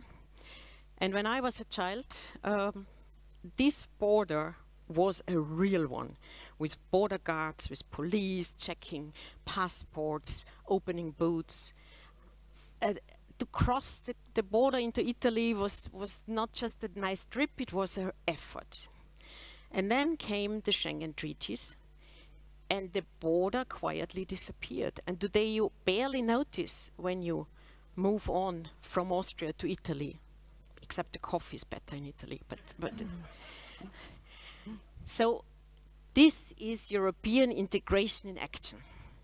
This is building, making barriers to bridges. And this is what the single market is about. It's not just about trade, it's about freedom. Of course, freedom of goods and services and capital, but freedom of people. We can move around in Europe, you can study everywhere you want as if it was one country. And I think that was beyond all figures, that is the big thing that is felt in Austria after this. One word to the next big challenge, or not, the enlargement. Bringing in the Western Balkan countries, Ukraine, Moldova, maybe Iceland, that's not a risk. That's a strategic upgrade for the European Union. That's about stronger supply chains, that's new talent, and that's resilience, exactly where we need it. So while others are slapping tariffs on goods, let us do what makes Europe strongest, a single market that's united, enlarged, and open for business. Thank you. Thank you very much. And Clara, from a more research perspective, or it's great. You might applaud. I'll be quiet next time. Sorry. Clara, do you want to give your viewpoint on the topic? Yes, absolutely. Well, we are discussing waves of enlargement. And one point that I think is important to emphasize is that for the candidate countries, it's not accession in and of itself. And for the member states, it's not about enlargement in and of itself. EU enlargement and the process of EU accession is at its core about prosperity. It creates opportunities for people, not only in the candidate states that become members, but it's also an opportunity for the member states. And so I think that is an important point to keep in mind. When we discuss enlargement in the Nordic Baltics, we had some discussions about that perspective and that bloc just now recently. It's often enough just to say that we need enlargement because it's for the security of the Union. It's a geostrategic interest. But that security argument doesn't fly equally well across Europe. The calculus looks quite different in Lisbon or in Dublin, for that matter. And here comes the importance of winning the social and economic discussions. 2% enlargement, as it has been in the past for Sweden, Finland, and Austria, a way to improve the quality of lives for people who live in the EU. And then I would like to pick up on what you said, Doris, about making barriers to bridges. I spend a lot of my time in Ukraine, working on Ukraine's EU integration and EU accession process.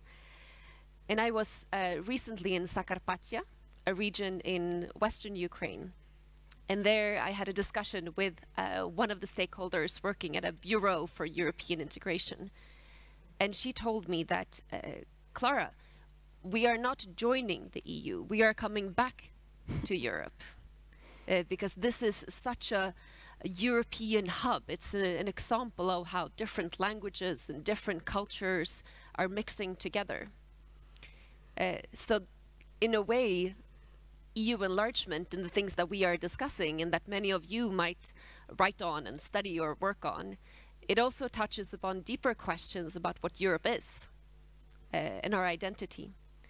And one key example, or quite a symbolic one, speaking of bridges, is that just a couple of weeks ago, I think it was 2 weeks ago, the first railway with the same size of tracks was co-sponsored by different European countries.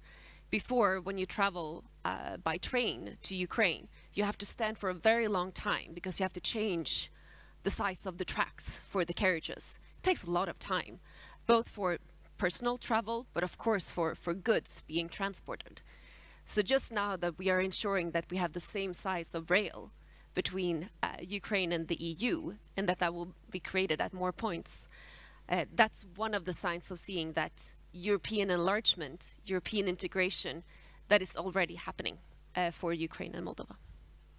Thank you very much for this introductory round of a little bit of history.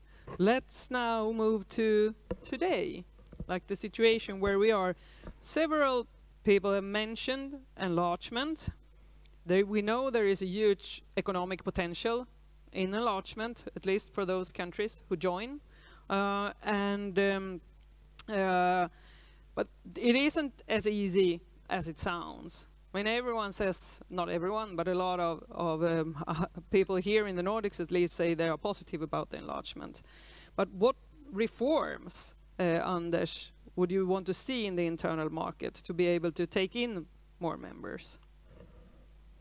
Well, thank you, Maria. May I just start by moving a little bit back from that specific question and following up on what Doris said, and I completely agree with Doris that the most important objective of our great European Union is, of course, to protect our values, our freedom. That's key. But then I will, as a bureaucrat, have to come back to the figures behind that. Because in order to do that, it is, of course, key that we have our economy functioning properly. And even if, as I said, the internal market has served us very well, you could argue that it is still underperforming. And that is also important to the countries that are about to accede to our great European Union. And I think that if we could see that we have this strange situation around us where the world isn't as it used to be, it's even more important that we turn to the things we can handle ourselves and handle them well. And in that respect, I would very much like to see the same kind of Zeitenwende when it comes to handling of the EU internal market as we have seen in security policy. And in order to be able to finance the 5% increase in defense spending that NATO countries will have to abide by, in order to be able to make sure that we have the resources so that we can get the newcomers in, we have to make sure that the internal market performs better. We know what to do. The Draghi reports have told us. We have a new internal market strategy, but we haven't yet got the proper political push. And I think that that is very important. Then looking at the upcoming new members and the processes leading towards countries like Ukraine, Moldova, the Western Balkans, maybe Iceland, as you said, becoming members. Key, of course. It's easy in the speeches to talk about the importance of this. We know that it will require change, not least when it comes to how we handle our agricultural policies. We have done it before. When Poland acceded, it was a big agricultural country that acceded. It went very well for everybody. We can do it again. But there will be, no doubt, political hurdles on the road. Not only maybe, well, we have one big one coming from Hungary, as we heard, but also from other countries which see these reforms of the agricultural policy as a problem. We have to work with that. I think the new budget proposal that has been put forward is proposing some positive steps forward. So there is a lot of work to do. It's doable and it has to be done. Thank you. Doris, if we look at the EU that Sweden, Austria and Finland joined, how is that different nowadays for the current candidate countries? What kind of EU would it be that they join? Yeah, for us, when we joined, the EU was definitely very different. First, these were only 15 member states. There was the Schengen treaties were about to be rolled out. The single market was only 2 years old. So this was, there was no euro yet. And this was really a different, also global situation.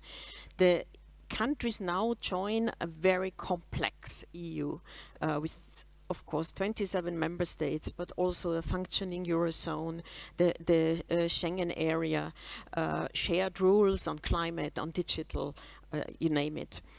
So they face, in addition, a world that's much tougher on the borders of the EU. Of course, we have a war at the border, and we have energy shocks.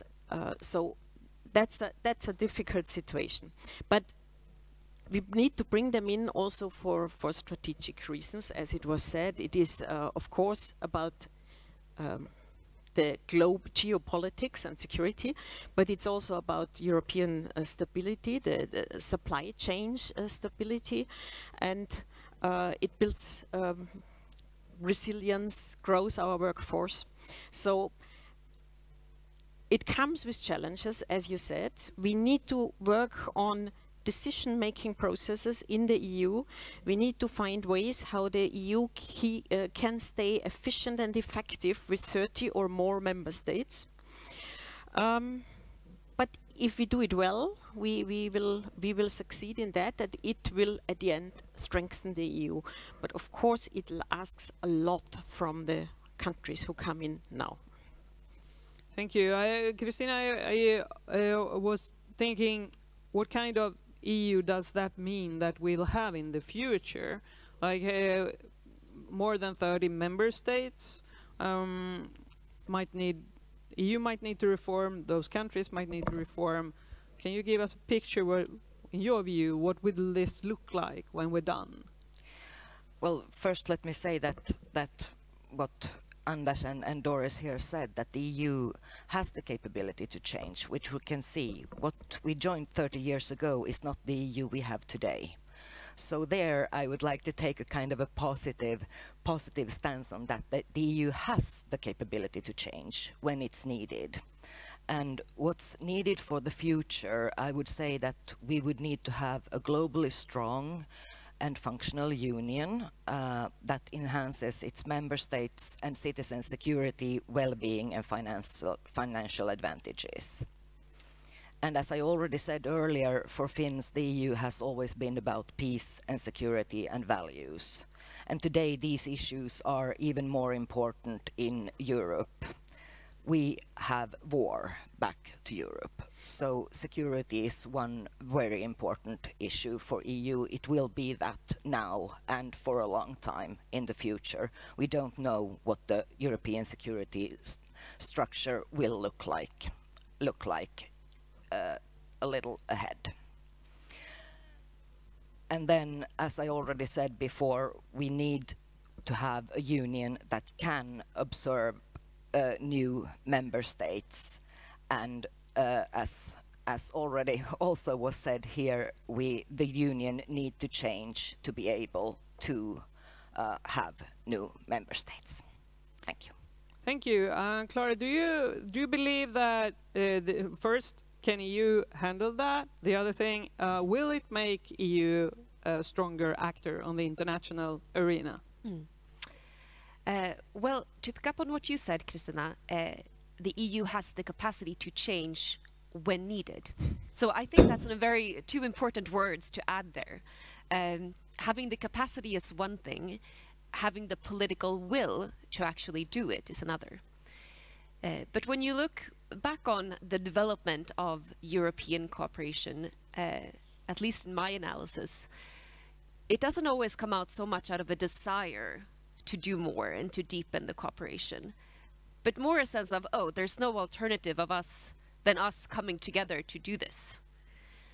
And when you look at today's geopolitical environment, that in a way poses unprecedented challenges for Europe and the United States that turns away, then we can have an opportunity for deepening our cooperation and perhaps finding the political will to implement some of the more difficult reforms that have been on the agenda in the EU and in Brussels for a long time. I'm thinking of reforms to the common agricultural policy that you mentioned, Anders, the institutional functioning. I mean, it's not news that we have been discussing introducing more voting by qualified majority voting. And that links me to the third part of actually developing more of a stronger forward-leaning common and security policy, and perhaps also defense, military.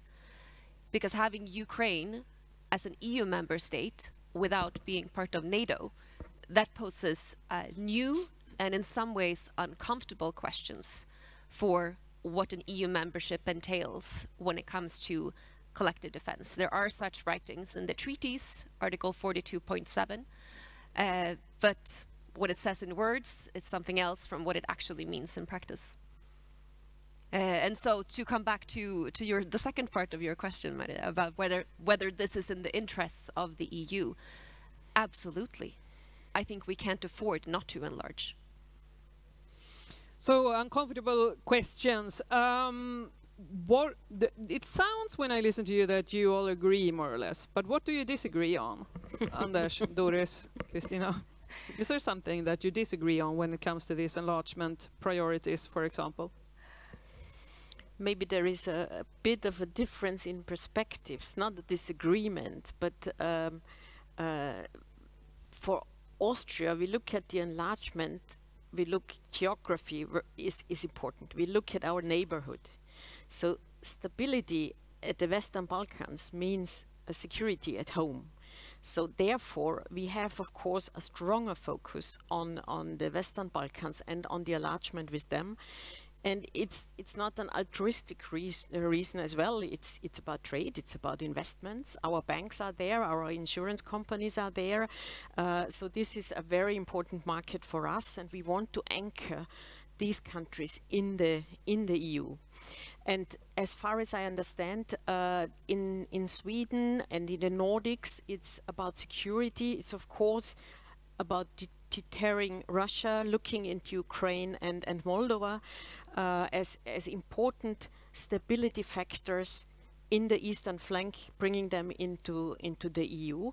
And coming back to your remarks, before the west of Ukraine was historic part of Austria, so we have no intention to take anything back, but this is homecoming to Europe, of course. And so we agree in also in the support for bringing in Ukraine and Moldova, but maybe we look a bit more to our neighbors. I mean, we know that there might be other forces at large in those countries trying to, well, we know in Ukraine, yes, obviously, but also in Moldova, that would want them to take another route. Anders, what do you disagree on? Well, with yourself or other people? I don't know if I disagree, but I think that it is well understood also in Sweden and in many other member states that the enlargement on the Western Balkan is a geopolitically very important task for the EU to handle. No doubt about that. And then I think maybe in the past years the urgency in relation to Ukraine and Moldova has been felt maybe as a bit higher, I don't know. But it's evident that Russian and Chinese intervention in some Western Balkan countries makes it key for the EU to be handling those processes expeditiously as well. But may I just turn to again, if you don't mind, two more figures, because I think it's so telling. Looking at Ukraine again, great country, great economy. Imagine how the economy functions still during this awful war. And we have been looking at the National Board of Trade, at the Deep and Comprehensive Free Trade Agreement that we have with Ukraine. Normally, an agreement of that sort leads to 50–60% increase in trade. The Deep and Comprehensive Free Trade Agreement with Ukraine, according to our estimates, have more than doubled trade with Ukraine and the EU already. So there is great potential in continuing this economic path of integrating us more and better in order not only to serve Ukraine, because Ukraine will be tremendously helped by this, but also the entire European Union. And in that regard, of course, never forget a country like Moldova that is now under severe pressure in preparation for the elections coming weekend. And hopefully we look forward to a situation in which we can continue to support also Moldova's path towards accession. And the National Board of Trade is active in both Chisinau and Kiev, supporting the colleagues there in preparing for EU accession in various ways, including also by promoting exports from these countries to our market, imports from Ukraine and Moldova in a way that makes it possible for all of us to contribute a little bit to the functioning of the economies of these countries. Thank you. Well, this rule of law topic is really important. It's a principle that we need to bring into account when we're talking about these issues. So, Christina, how can we work together to enhance rule of law in the countries that are trying to become members? Well, we already heard Minister Rosenkrantz also talking about this topic this morning, and she mentioned the cooperation between Finland and Sweden. But before I go into that, I could just add to this question where we disagree on things. I think Doris gave a very good explanation about the Austrian view, and then I have to say that between Finland and Sweden I have been talking to students on many occasions, and they have asked, so on what do Finland and Sweden disagree? And it's very difficult to come up with something. I have had colleagues there, and we are kind of looking at each other, and then we think that there might be some small issues like agriculture and so on, but mostly it's very difficult to find things where Finland and Sweden disagree. But concerning rule of law, so yes, I totally agree with Minister Rosenkrantz from this morning. These issues are the foundation of the EU, and we think it's very important to further develop the instruments that the EU has on rule of law, and they should be used efficiently, and they should complement each other. And we have also heard that there are now some new suggestions on how to use conditionality in regard to rule of law and EU financing, and that we find is a very good idea. And it should be totally clear that following the rule of law is a requirement for both current and new member states. And following the rule of law, it's about protecting our basic values on which the EU was founded. And for the enlargement policy, the candidate countries should commit to the rule of law and fundamental rights already before membership. Thank you. And Clara, well, you get the difficult questions here, but if you, I mean, there is a balance between national priorities and the idea of a unified European Union. And it goes for both current and future member states, that there is a lot of history in those countries with policy priorities. And at the same time, EU is trying to bring them in and create this feeling of unity and peace. What do you think about these different dimensions getting together? Is it possible? I guess there can be two legs to my answer here. One in dealing with fundamentals and rule of law requirements in the candidate states. It's called fundamentals for a reason. It is absolutely fundamental for all the other parts of the EU acquis. And constructive criticism really matters. I think that is something that the EU learned after the summer, where there was a very criticized decision in Ukraine that risked undermining the independence of its anti-corruption agencies. Very quickly, criticism from the Ukrainian citizens who walked out and demonstrated, but also very hard criticism from key EU stakeholders, both in public statements, but especially behind closed doors. And it provided results right away. President Zelensky backed on that. Independence was restored. So I think that's a case in point of the power and the potential that we have in the EU accession methodology to uphold that conditionality, to encourage reforms, to reward progress, but also to have constructive criticism, and sometimes when needed, withhold funds or have other ways of enforcing conditionality when that is called for. That is part of the methodology. And that's in a way in the interest of the candidate countries as well, because that gives leverage for continuing to push for reforms and to continue to reform in the right direction. When it comes to the second leg, the unity within the Union, I think that was something that Minister Rosenkrantz really discussed as well. When member states do not uphold the basic requirements for rule of law and democracy, there has to be consequences. But it's one one thing to say we need to be tougher, but another to actually mention and to take action on the different steps or measures that are possible. And there are some different ones. Financial conditionality, yes, withholding funds, but more and more, especially in expert and policy making circles that my center is part of, we discussed the possibility of using an Article 7 procedure. That would mean that you take away the voting rights in the council if a country does not live up to the basic and fundamental requirements for rule of law. So there are methods, but it's about the political will, again, to use them. Thank you very much. I was wondering, is there someone who can help out with the audience questions? Because you are here. Yes, please. Let us hear what's on their minds. Absolutely. We have a lot of good questions. I can imagine. But first off, let's start with one on the subject of internal market integration. And it reads as follows. On differentiated integration, how can one best balance carrots and sticks? Example generated, market integration versus rule of law requirements. Yes. I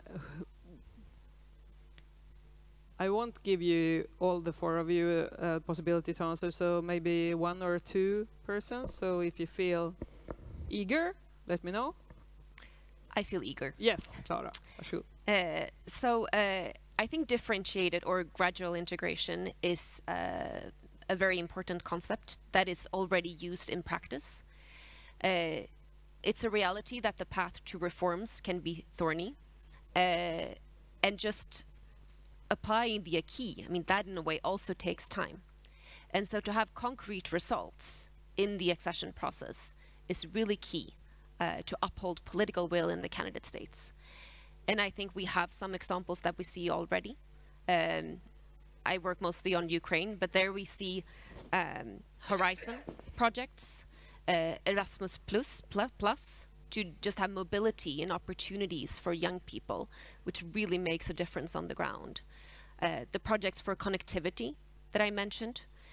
So there are a lot of things that we can do already, regardless of political blockages or just the time it takes.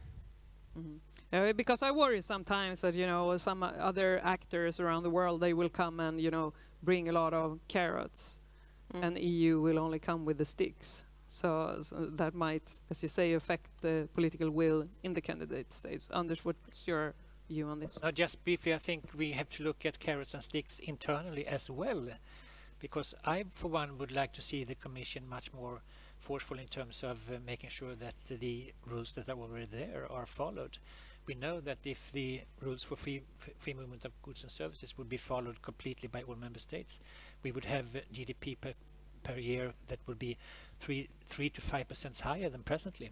So there is a need for more action from not least the Commission side to make sure that the rules and regulations that are there are actually followed. May I add something quickly? Yes. The gradual integration was one part of an Austrian initiative as well. It was the Friends of Western Balkans, and there the idea was developed to have this gradual integration. And that means that you don't have to fill everything, but you can be part of the EU in some aspects. So one could think creatively, why not expand the roaming? That is something that can really be felt by young people. And of course Erasmus Plus. And have them at the table for also foreign and security policy questions. In some cases it's helpful, it's useful, and it brings in slowly the knowledge for us of them and vice versa. So I think that's a very important thing to do. Okay, let's bring in another question, and then I'll give you the possibility to answer, Christina. Is there any risk in integrating candidate countries into the EU and the single market, given that the candidates are still far from or struggling with fulfilling the accession criteria? Yes, Christina, I'll give you the word first then. Well, I could give you a quite short answer that, of course, before they can become full members. You know, there are some of these clusters that you can open when the candidate countries are ready for that in the accession process. So it's kind of everything is gone through quite thoroughly before opening something. And then, of course, if you're not ready, you cannot become a member state. And what we talked about, gradual membership, that also is clearly looked at what you can do and what you cannot. And just one important point added to that. So of course, full membership should be the goal at the end. But the candidate countries need to fulfill the criteria and when they do, there should be no risk for the single market or anybody. Let's take one more question from the audience, the best one you have. Right. It's not easy. But it continues on the same subject. How should the EU then make sure membership requirements are upheld once a membership is given? Okay, that's a very good one. So remember that one, and you will use that now in your closing round, because we have 4 minutes left, so it's like 1 minute per panelist. And you might also bring into this the question of what's the cost of non-enlargement? If the EU would not bring Ukraine, Moldova and the Western Balkans, would there be a cost to that? So I think I'll give the word, Anders, to you first, like 1 minute to both of these important questions. Cost of non-enlargement would be, of course, of a kind that you don't want to think about it. When it comes to Ukraine and Moldova, we need to make sure that enlargement is happening, just as we need to make sure that we support Ukraine in its terrible situation presently. So I see no real alternative of that sort. And that would go for Western Balkan countries as well, hopefully. And then I think it's good that we see now that the ways and means of using the budget to make sure that countries behave properly and increase more conditionality into the process is positive. And let's hope that we can step by step make sure that we rectify the lacunes that we have in this regard as well. Use the budget as both carrots and sticks, maybe. Clara? When it comes to upholding the values and rule of law in existing member states, I think it's about using as much financial leverage as possible, withholding more funds, and seriously exploring political leverage. In other words, Article 7, taking away voting rights in the council of those states or that state that tries to undermine or work against the strategic interests of the other member states of the Union as a whole. When it comes to costs of non-enlargement, there are so many aspects of this question related to not least demography, and relating to economic growth, digitalization, all these things that the candidate states can add. When it comes to Ukraine, also just in the pure security interests of the Union. Ukraine has the largest and most experienced army in Europe that we can't afford not to have as our very close friend and ally, to learn from them in how a modern war is waged. The final point, which goes back to how to uphold our values, is also that the EU has taken on a commitment. It has said we want to enlarge. This is our agenda. And what does it mean for the credibility of the EU if we can't deliver on what we set out to do? And that goes back then to a confidence in believing in our values and what we stand for, and being willing to do what it takes to uphold them. Thank you, Clara. And Doris? I agree with what was said, so I will not repeat it concerning also countries within the EU. I think we should also think of it as a strategy. It was said there could be a power vacuum. It could be filled by Russia and other actors. But if we ignore instability in the candidate countries, then it doesn't disappear. It leaves unresolved conflicts weak institutions and open doors for even more influence from the outside. So we need to engage no matter what. That means, of course, merit-based joining the EU, but we need to engage in the process before. Enlargement for us, for Europe, is not a luxury. It's our insurance. The real risk for Europe isn't enlargement, it's leaving these countries outside and exposed to whatever. Thank you, Christina. Well, I think I don't have much to add, because I totally agree with what my colleague says, and I will just say that I totally agree. Not enlarging is not an alternative. We need it for the security of Europe, for the security of the countries who wants to be EU members in the future, and about how to keep the countries behaving, I would just say that, as Clara mentioned, we have these instruments, and let's try to find new ones also. But not much to add to my colleagues' excellent Then points. we will thank you with applause and some chocolate. Thank you. Thank you. Thank you. Thank you. So, thank you very much. Thank you very much. Thank you very much. And thank you very much. To refill our So, we are heading towards lunch. There will be, so if you have special dietary preferences, that food will be served to the right of the concert hall. I don't know if it's right from this point of view or from the other point of view, but you will find it probably. And we start again at 1.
Utbildningen gav fördjupande kunskaper om EU, men också konkreta exempel på hur jag ska göra för att få eleverna mer.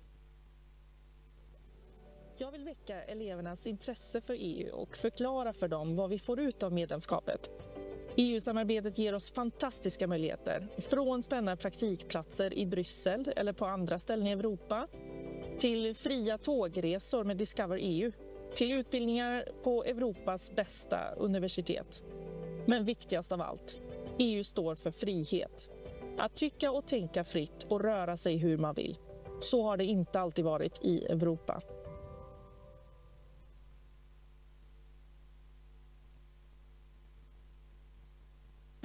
När jag var 12 så flyttade jag med min familj från Iran till Sverige eftersom mina föräldrar ville att jag skulle få bättre möjligheter i livet. Under den resan så såg jag Europa för första gången. Det var mitt första riktiga steg ut i världen och redan då visste jag att jag ville se mer. Sverige var så fint. Under ett sommarlov lärde jag mig programmering genom att titta på YouTube och min pappa som är dataingenjör lärde mig robotik. Så jag valde såklart teknisk linje på gymnasiet. En dag fick vi information om ett EU-projekt inom Europeiska solidaritetskåren med fokus på klimatförändringar. Jag hade alltid varit engagerad i klimatfrågan men samtidigt så hade jag aldrig rest utomlands själv.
Klockan är 1 och någon... I'm sorry, it's 1 o'clock and someone told me that I'm in charge, so now it's time to begin this this very, very interesting panel, which is called A Stronger Europe in an Uncertain World, the EU's Role in Future Security, Defence and Preparedness. My name is Malena Britz. I'm an associate professor in political science at the Swedish Defence University, where I also have the post of Pro-Vice Chancellor. In my panel, I have Lars Danielsson, who now is on the board on the advisory board for this very nice event, and the senior advisory board, I should say, for this very nice event. But before that, he has a very long career in the Swedish, working in the Swedish Ministry for Foreign Affairs. He is the former EU ambassador, and he's also former president of the Swedish Defence Commission. We also have Jan-Joel Andersson, who is now political advisor to the Minister of Defence at the moment. Jan-Joel also has a long career in academia and in EU bureaucracy, you could say. He has worked at the European Defence Agency, but he has also worked at the EU Institute for Security Studies, where he has written a number of analyses on European security and defence. And then we also have Jonas Cederlöv here, who is Deputy Head of Unit at DGDFIS, the Unit for Strategy, Interinstitutional Affairs and Security. Jonas has a broad experience from different multinational military capability development for us, for example, NORDEFCO, but also the European Defence Agency and the European Defence Fund. So thank you all for coming.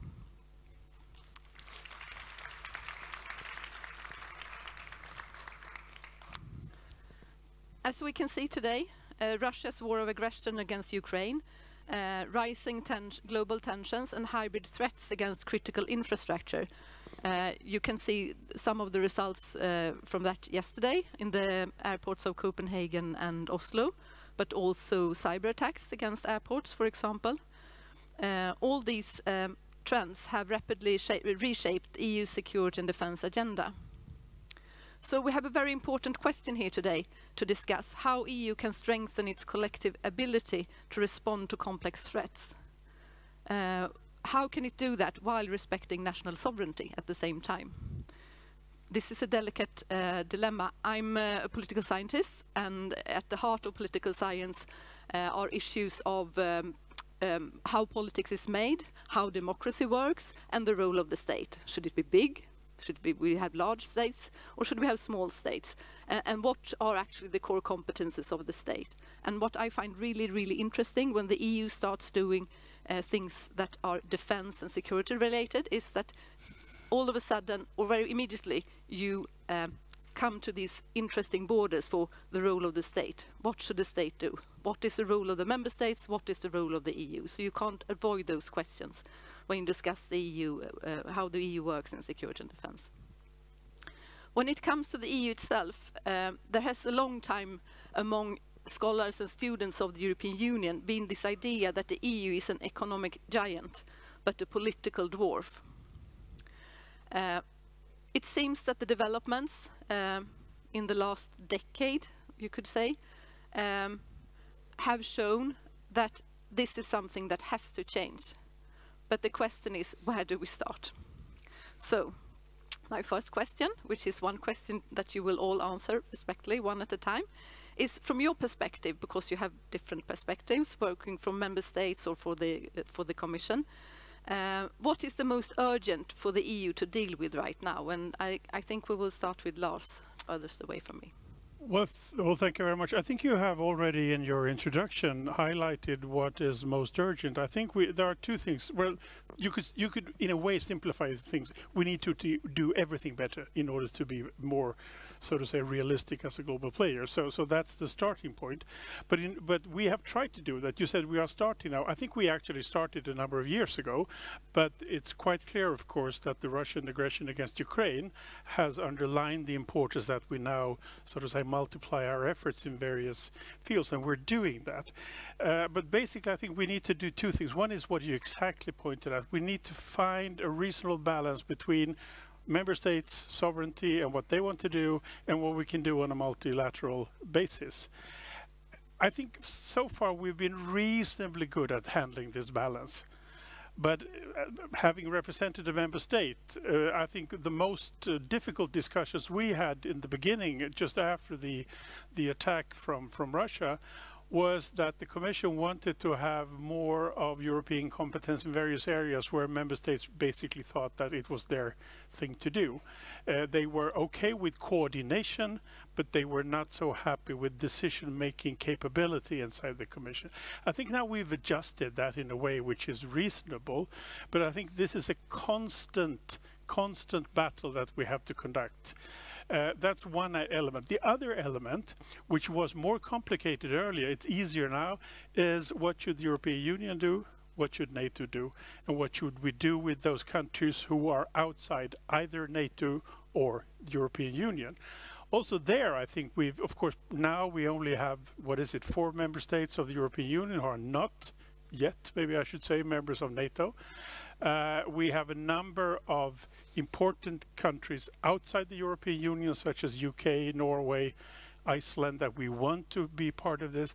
I think also there we have handled this sort of balancing act quite well. But it's a constant endeavor, and I think it's important that we all the time tell ourselves issues related to defense are always seen as very close to national sovereignty. And whatever we do jointly, we should always keep that in mind. Thank you. Jan Juhl. Thank you. It's a huge question, of course, but also quite exciting at this time of institutional development in the European Union, but of course also in the sort of state of affairs of Europe. Having worked in the EU for about 10 years, having studied it another 20 years before that, and now seeing it from the capital perspective, it's interesting to see how where you sit also sometimes determines where you stand on some of these issues. Many people come to Brussels after having first served in national administrations. That is an important experience because after all the EU consists of member states. But it's also very important then to have people with the European perspective going back to the capitals. And this sort of rotation I think is quite important, and that's why also EU days like this are key. Now, defense is the sort of one of the last areas to go into this sort of Europeanization era. And that's why also many national bureaucracies and capitals are quite unused to the sort of way of cooperating at the EU level that other ministries, other sectors like finance, trade, agriculture have been doing for decades. And that is also one of the challenges. But most important, we're looking for pragmatic solutions, deliver results. Most importantly, how do we support Ukraine? How do we strengthen us as Europe? How do we build the capabilities for not only today, but also for tomorrow? And from a capital like Sweden, I would say that we are looking for results. The forms are less important at this stage. What works, we should do. What is not working, we may be able to fix, but that is a sort of part of the future. We do see the value in all these cooperative arrangements, right? A strong EU is not in contrast to a strong NATO. Both are needed, both have their role, and frankly, we need them both. The EU has also been now in the area of defense for some 10 years. Starting very small in 2015 or 14-15, we now in 2025 have not only a Director General for defense industry, but we also have a defense commissioner. We have a defense agency that is turning 20 years plus. We have a defense committee in the parliament. We have also money for defense. So in many ways we have structures. Now we need to fill and use those structures to the extent that they really then deliver results. So pragmatism is what we advocate, using those formats that deliver results. And frankly, most importantly, we need to preserve unity among member states. And also that builds, of course, on the challenge of keeping that also at the national level. And here we are quite lucky in Sweden to have a broad total parliamentary support for the defense efforts that are now taking place. Yes. Thank you. Jonas, from your perspective, what is the most urgent for the EU to deal with right now? Coming from the executive leg or arm, I would say, of course, and following here what we can do immediately and deliver. We spoke a little bit before we came here. I mean, for me, immediate is how to increase counter-drone capabilities for the member states that want them now. So that's what we are looking into, and as you saw also out on the corridors, we have of course instruments of all sorts of walk of life, which we can very rapidly from the Commission adopt, implement, and then turn into actions that Jan Joel were looking for. Some of our actions have been a little bit low, and sometimes our processes are being criticized for being very cumbersome and so forth. But on the other hand, we always remember, of course, that we serve at the pleasure of the member states and the EU citizen, and no, it doesn't matter how much in a hurry you are, you still have your fiscal responsibilities to the taxpayer. So yes, hurry, but that shouldn't translate into a panic. We have done a lot, we have proposed a lot, really substantive, and what I would say that it's easy to follow on. I mean, let's do more of what we are already doing.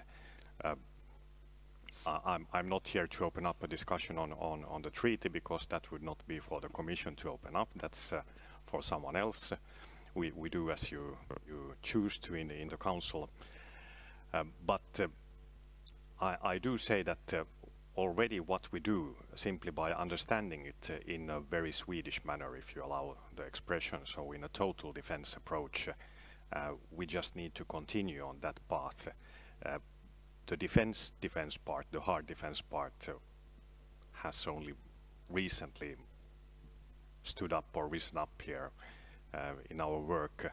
I mean, when you look at the whole history of EU, but the other fundamental change is all the other programs we have that now suddenly start to turn 180 degrees from being exclusively non-defense relatable into explicitly saying that these are enablers for defense capabilities.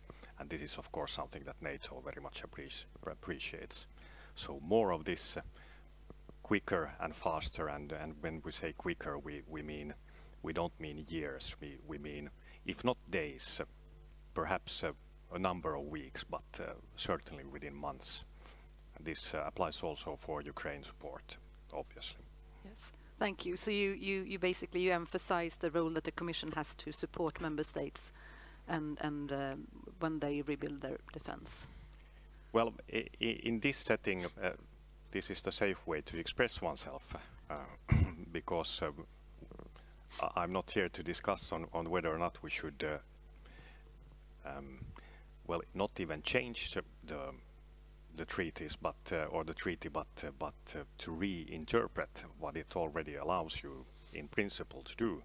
But again, it's not for the Commission to do that interpretation. That's the competence of the member states.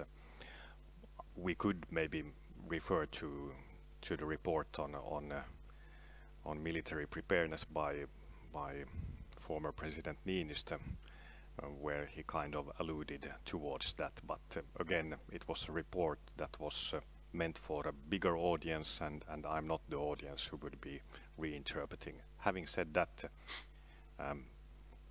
as a thought experiment, what does the European NATO mean? What does the European leg of NATO mean?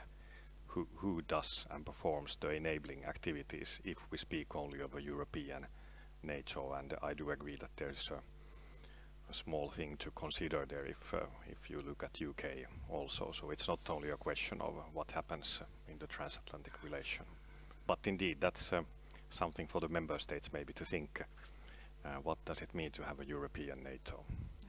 Jan Joel, I was wondering what role should Sweden play then in this quickly evolving policy? Sweden is already playing quite a prominent role, I would say, not only because we're putting a lot of our efforts into supporting Ukraine. Frankly, the support now is quite significant, and just the last couple of weeks here, we announced another support package, and I think the support now is up to 90 billion Swedish in military aid to Ukraine overall. And this is really something that is highest priority for this government. And together then with Nordic, Baltic, European allies, the support to Ukraine becomes then really of the highest importance. And this is also where the EU then comes in, right? How we organize ourselves at the EU level to make this support possible. Sweden is also lucky to have a rather low indebtedness level compared to many other European countries. That also obliges us in some ways to lead the way when it comes to support. And I think we're also doing that. I think also the NATO membership has really sort of made us look at not only Europe differently, but also our relationship to our Nordic, Baltic Sea, but also wider European partners. I accompanied the defense minister just a few days ago to Portugal, a country, you know, on the other side of our continent, but also about 10 million people facing an ocean, having a global outlook, and we have quite a few things in common. To work with. We are doing a lot on these bilateral, unilateral cooperations, but we also need the EU to do certain things at the EU level. So I think the challenge for us all, in all capitals, but also in Brussels now, how we spend our rather limited human resources on those cooperative projects and formats, which really then can deliver results. So EU discussions can sometimes tend to be rather institutional forms, treaties, organizational, rather than the output. And what these couple of last years have really made us all do is focus on output. What can we deliver? When can it be done? And then we sort out certain organizational issues afterwards. And I think that in this sort of EU context, also vis-à-vis NATO, this sort of pragmatism then also will, in the near future here, lead us on what will work and not work. Lars. Well, I of course fully agree with Jan Joel says, but the reality has been a little bit different. I mean, not everyone in my mind is as pragmatic as they should be. When the attack, the Russian attack against Ukraine started, what the Union, what we set out quite early was to try to produce, I think it was 1 million rounds of ammunition at the suggestion of the then Prime Minister of Estonia. And we did not succeed in doing that. Why was that? Well, that was because certain member states say, well, this ammunition has to be produced in Europe and also has to be produced by EU-owned defense industry. Now, if we look at our own country, for example, most of us know that if you look at the ownership in Sweden, we have quite a bit of American ownership, we have quite a bit of British ownership. And there was a time when we were, in the beginning, when we were disqualified, so to say, from delivering that ammunition, because there were those member states who said this has also to be truly European. Now, that has now gradually changed. Everyone realizes, just as Jan Joel was saying, we need it, as long as it works, it doesn't matter exactly how it's produced. But we still have this conflict of interest, I think. Yes, we agree that we need to increase the European capability in this area, absolutely. But we may not be we may have different definitions of what is a European capability. Is Hägglunds not as European as any French producer of defense material, even though the ownership may be from non-EU countries. So we're not quite there yet. And these questions will be a bit more difficult because right now everyone agrees it's a question about doing as much as we can. But we may come to a situation where we have to be a bit more precise in this. And there I hope that the flexibility that we seem to be seeing right now will continue, because otherwise we will not be able to live up to our goals. Maybe you would like to comment on that. Yes, I spent 5.5 years in EDA, and the question of what company is European or not was high on the agenda, and we sorted that out. And I can assure you, BAE Hägglunds is Swedish, BAE Bofors is Swedish. In the books we see it, and they produce massive amounts for our European allies and also for Ukraine. But I think this sort of discussion on what is or what is not, right? I mean, those are important. Those things are, you know, not least set in rules that then define who can be funded for what, who can cooperate with whom. And that is, but what we're doing by acting in some ways, right, is also helping us define certain things. So some corporations, cooperative ventures are more important than others, so to say, right? And they will move forward. And in some ways that also makes us redefine, I would say, certain of these sort of limitations we put on ourselves. I mean, we also have French industry-owned industry that is now part of a European. We need to strengthen our European industrial base. That is happening thanks to the EU, but also thanks to, frankly, member states putting a lot more money into defense. This government here now have procured between 22 and 24 military equipment for 254 billion Swedish kronor between 72 and 24. Massive amounts. A large amount of that goes to Swedish industry, but also a very large amount goes to European industry. We need to cooperate and help each other to do this. So now it's also a question of how we bring in Ukraine into this to strengthen their defense industry, but also to learn from their experience and their ability to not only produce massive amounts, but also do it at a cost that is much lower than what we have at home. So pragmatism again, and then with the tools available wherever you can find them. Yes, Jonas, I guess you would like to add something here, because also, I mean, the role of the Commission, you have the whole internal market, you're in charge of what was discussed earlier today, of the importance of the functioning single market, and the tools that you have there, that some of them can be brought into the aero defense industry, but not all. So you would like to comment, please? Yeah, just to reflect maybe on a few issues here, and to remind us all that we are, by the way, present in Ukraine from Director General level. So we have a EU Defense Innovation Office in Ukraine exactly because of both of these reasons, to learn from Ukraine, but then also to facilitate incorporation of the Ukrainian defense industrial base into the European defense industrial base, and not only to support Ukraine, but also because de facto and with good evidence, Ukraine and the Ukrainian defense industrial base is currently the most potent one, and therefore we need to learn from them. It's no longer us teaching them. As a baseline, member states with member state budget, national budgets and funds, they do exactly what they decide themselves to do with those funds. So it's not for the Commission, at least, to say anything about how they spend that in their defense spending scene.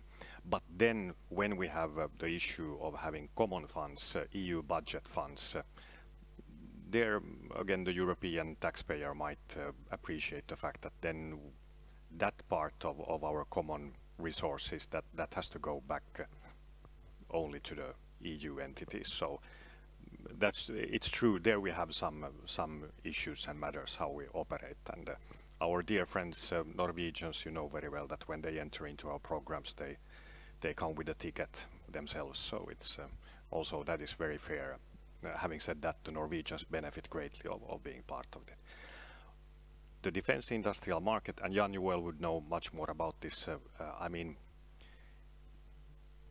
yes, it's an open market, everybody can enter it as a producer, but it's a closed market because the customers are a set number of entities.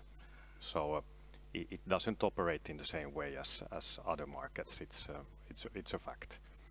And then you have here the mechanism. So if you go into how you do competitive measures or how do you do your category management, it's different when you enter into the defense market. And again, here I will not speak here next to Jan Joel because he would know this much better than I do. But you cannot go full out. If we take again the reports, you cannot go full out Draghi report when it comes to the defense market because you need the defense industrial market also to provide you security and security of supply, and it comes with a cost. It comes with a cost that's not market driven. It comes with a cost that's security driven. So that's why it doesn't really operate exactly in that same manner. On instruments that work, because we all believe here in pragmatism. The small flop, and I'm not commenting now if the promises, I mean, it's good to set an ambition, especially if it's realistic, and for sure it pushed a little bit, but you might remember that we did develop a tool, a budget instrument for support to production of in particular ammunition, which delivered, I think, incredibly quickly. It's not completely okay to say to the defense industry that you were super poor in your output during the first year if you have only one production line and you need to build another production line. I find it credible that it takes a while to build that other production line. But for that we did some support measures, and according to public sources I understand that on 155, for example, high explosive, the production rate has gone up 300% from 22. And that's very impressive. But in the beginning, if we could have agreed that we could buy part of the ammunition that Ukraine needed from, for example, South Korea, like that, we could have lived up to the target. But that was at the time politically impossible. Now things have developed, which is good, and we're in a different situation now than we were when the war started. But my point is, I don't think our European efforts would be damaged by a little bit more of good old Northern European pragmatism also in this area. Thank you. Do you have any other examples of areas where the EU could because you've been talking a lot about pragmatism and being quick and things like that, but in what areas? Yes, you can. Yeah. I wanted also to say what I do see the EU really play an important role. Is this sort of also? I mean, as the guardians of the market, as the guardian it is this sort of simplifying the rule book, right? And there's a huge work now being done called the omnibus on defense, and basically then streamlining rules and regulations, making it easier to navigate this sector. And since these rules are imposed by us, we are also able to look them through, and this is an opportunity to also make, in sense of the entire European market, the rule book a bit easier and lighter. So it comes back to the role of the European Union as the where we negotiate and we make it possible for all of our economies to grow, and that is basically the basis for also what we do in defense. And I think also that is the basis for the stability of Europe as such, right? So we have this collective huge responsibility of making the European Union internal market work as well as it possibly can, and this is now an opportunity to focus on that too. But I mean, the EU also has a huge and long tradition of research, science and technology development, of guarding the critical new technologies, of encouraging startups and SMEs. All that is sort of central to this undertaking as well. Whereas NATO in turn then sets the capability targets for all our member states who also are NATO allies, and basically what we need in order to be able to defend Europe. So both sides are needed, both sides play an important role. what I also say often about the EU is that the EU doesn't get credit for a lot of things that wouldn't have happened without the EU. In the sense that many meetings, and you have been to plenty of those, right, in an EU setting, right, lead then to things on cooperative basis, on a bilateral, trilateral, or other minilateral formats that would not have taken place unless that first thing have happened in the margins of the EU or been inspired by the EU, but not necessarily given the fruition, so to say, in the EU context. And that is the, I would say, the curse of working in an international organization. But on the other hand, you're also being handsomely remunerated for it. So I mean, the not taking credit for it is also part of the game, right? But without it, many of these things probably would not have happened. So. Thank you. So just to quickly summarize a little bit, you have mentioned the EU's role here, both to bring hardware in terms of explosives, high explosives, anti-drone capacities, ammunition, buying ammunition together, for example, but also the more forward-looking research and support to startups, for example, and then also the more human aspect of this, which is that actually people meet and they can then follow up those meetings in smaller groups, countries, depending on the issue, of course, and things like that. So I would just like to summarize that a little bit. Thank you. Do we have any questions from the audience so far? We have a couple. Do you want me to? Yes, one please. Now? Yeah. Okay. Sure. Let's start with the technical one. So. How is the work on standardization across the defense industry going right now? Commission, I think. Yes, this is one of those very happy instances where we can say that we work hand in hand and hand in glove with our colleagues over at NATO. So despite, without name dropping here, might have been some Secretary General that was a little bit critical about this doing overlapping standards. This is not the case. We stay well away from military standard. Having said that, as we are, like noticed here, at the forefront of technological innovation and development, it means, of course, that in those sectors where the consumer industry or the civilian part of the world is running technologically in front of the defense, well, there we have, of course, obviously a role. And some of those trickle down then to the military world, but still, at least in Europe, we kindly and interestingly follow NATO standards. We don't come with the dual EU standard there. No, but the role of standards here is to basically it saves taxpayers money because the cost of production is reduced. It's a capability factor. Yes. Also, so. Yes. If I could also add that not necessarily standard as such, but harmonizing requirements, right? I mean, increasingly that country A accepts what country B have chosen or sort of specified, right? So you can then basically buy the same thing. That makes a longer production run possible, making it easier to then have lower prices. But frankly, also interoperability issue then becomes easier as well. So standardization and then harmonization of requirements are really two important keys to make this work. Thank you. Did we have another question? Absolutely. There are a lot of questions with EU in regards to the relationship with NATO, and here's a question. How can the EU complement NATO, especially if the US backs out or take a step back? Oh, very good question. Who wants to start? I can start.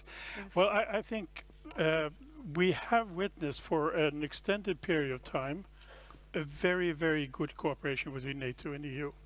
And I don't think we can give enough credit to the former Secretary General of NATO, Jens Stoltenberg, who actually worked very, very hard to ensure that NATO and EU went hand in hand on a number of issues.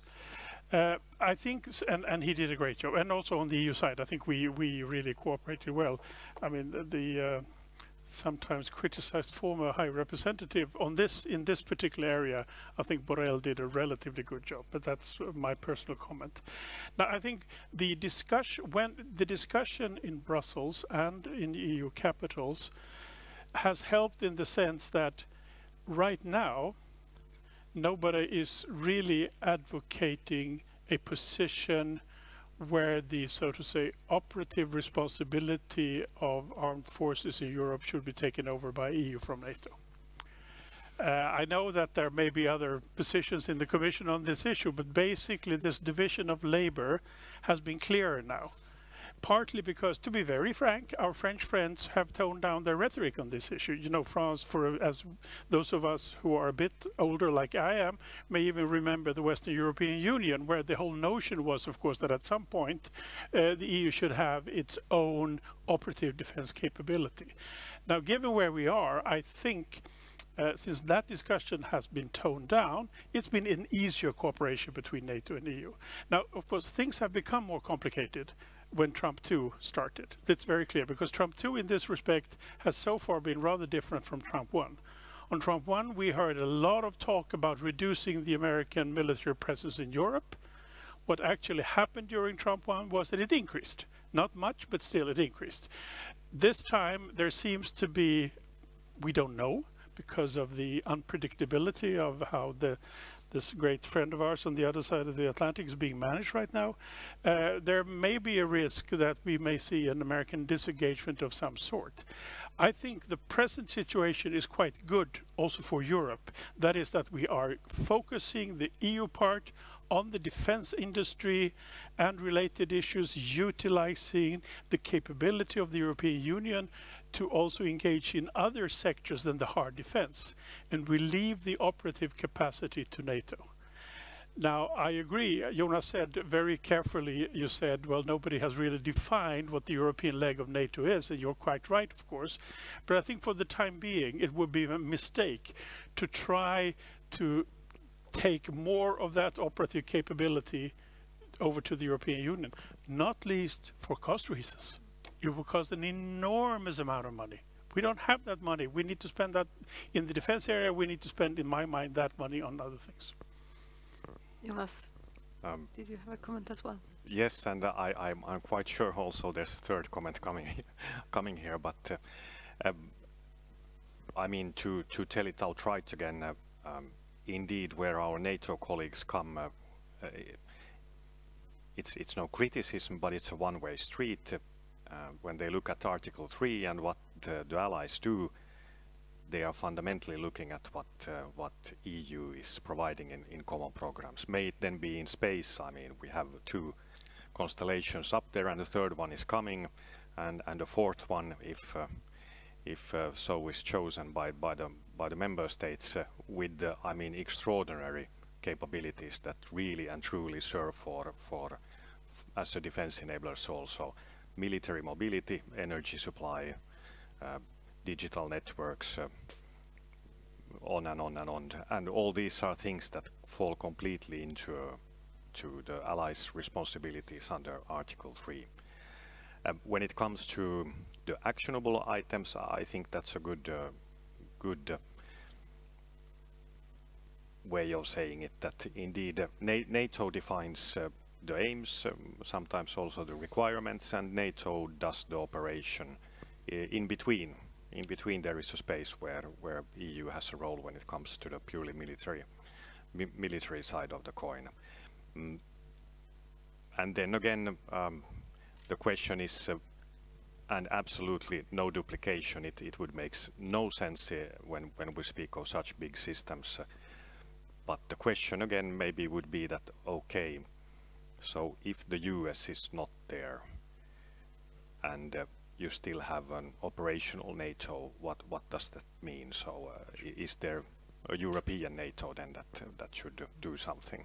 But that's for the member states to think about. I think the division of labor is quite clear. I mean, there is no ambition to have the EU in that sense sort of lead our territorial defense in Europe. That is the role of NATO. The EU, though, has a big role when it comes to providing the industrial means and the financing and the possibilities of us to develop the technologies and support structures, including military mobility, all these things that actually makes it then possible to fight the war. So again, a strong EU is not in contrast to a strong NATO. We need both, and I think over the past couple of years now, we've really shown also how that in a pragmatic fashion is now developing. But most importantly, EU-NATO integration, right? That is, or happens in capitals. I mean, among those member states, there are also NATO allies. I mean, it's the same ministry, it's the same armed forces, right? So integration starts at home. So once you have that done, you will also have that much more in Brussels. And we then, as new NATO allies, have an opportunity to think more in sort of from the beginning in this sort of sense. When I was at EDA, at times we would visit ministers of defense, and you would have the EU desk sitting far, far, far away from the NATO desks. And that, of course, is something that each capital has a responsibility to think about. I have one. I think Finland and Sweden has been mentioned several times as the new NATO allies. I would just like to recall the other seismic happening in those same years. So the non-opt-out of Denmark. Yes, absolutely. We haven't mentioned that, but it has brought Denmark into the military parts of EU defense. And that has made it much more important and interesting, and also easier to do Nordic defense cooperation and integration, in the sense that we now are both NATO allies, all NATO allies, and then Denmark dropping its CSDP exception. Yes, we're much more all on the same level now, you could say, or we're part of all the same frameworks, both NATO and EU. So I think, though, if I may just sort of, we need to, in each capital, I think, reflect over where we want to do things, right? Where we want to do things at national, bilateral, in the EU or NATO context, right? Because we often talk about one set of forces, in the sense that there is no NATO army and an EU army. If there would, there is one army, and it's committed to the NATO force structures. In the same way, you only have one set of bureaucrats or one set of defense ministers. So those are member states' defense ministers that go to EU meetings and NATO meetings. I mean, we are both the EU and NATO. Thank you. And with that comment, I think we will end this panel. Thank you so much for, I have to give you a small gift. Please give them a hand. Oh, Easy to agree. Easy to agree. So, thank you. Thank you. And thank you to this audience and to the very, very good questions. I know there are a lot of students here today, so I hope that you will see a lot of master thesis and other academic thesis on EU security defense at Lund University next semester, or even this semester perhaps. Thank you so much.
Då ska vi se hörni. Nu fick jag en stark lampa här i ansiktet så jag tänker då kanske det är dags att börja på att sätta igång. Jag tänker att vi slår oss ner så smått så ska vi ägna det här seminariet åt att prata engelska till att börja med. Most welcome to this seminar about a small European project, the Fehmarn Belt Fixed Link. As some of you may know, in 4 years the Fehmarn Belt Fixed Link will open. It will be a game changer, connecting Hamburg and northern Germany to Skåne, Malmö and Lund, where we are today. This of course is a very positive thing. We have, how can we strengthen our common competitiveness regarding trade and business? How can we make this geography a European hotspot for life science and green investments, research and innovation?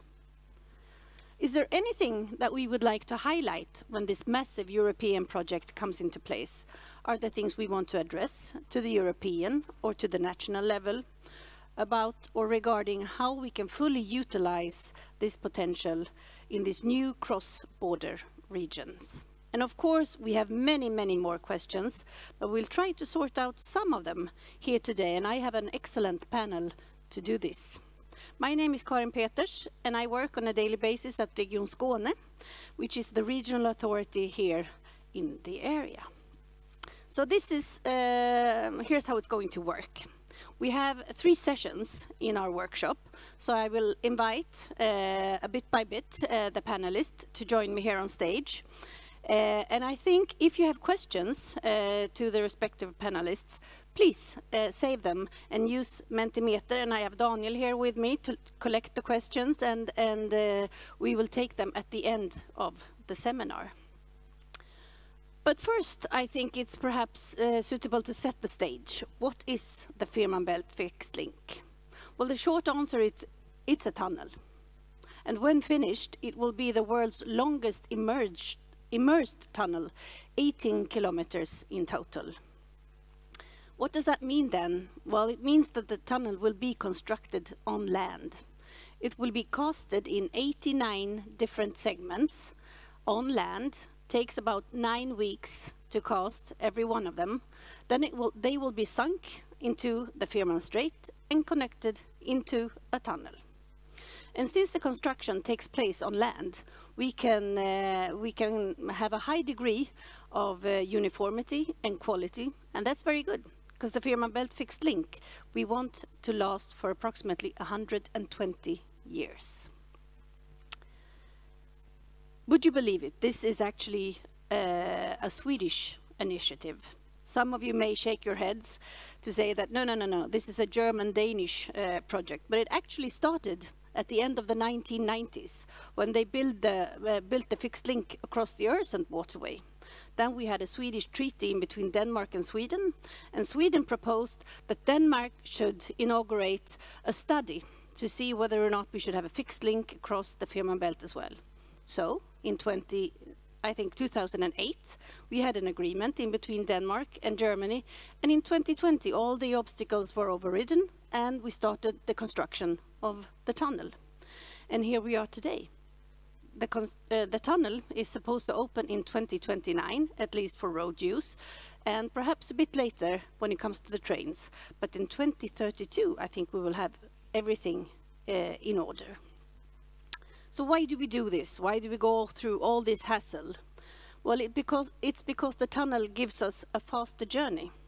When the tunnel is completed, the journey in between Rödbyhamn and Puttgarden will take approximately 7 minutes by train and 10 minutes by car, not being affected by rain or wind.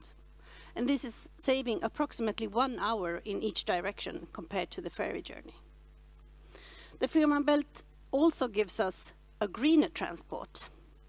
The link is an important component in the future European transport network and will make a big contribution to the green transition of the transport section. And last but not least, the Fehmarn Belt Fixed Link will give us more capacity and shorter travel time. With a more direct route in between Scandinavia and Central Europe, this expands the capacity of existing railways.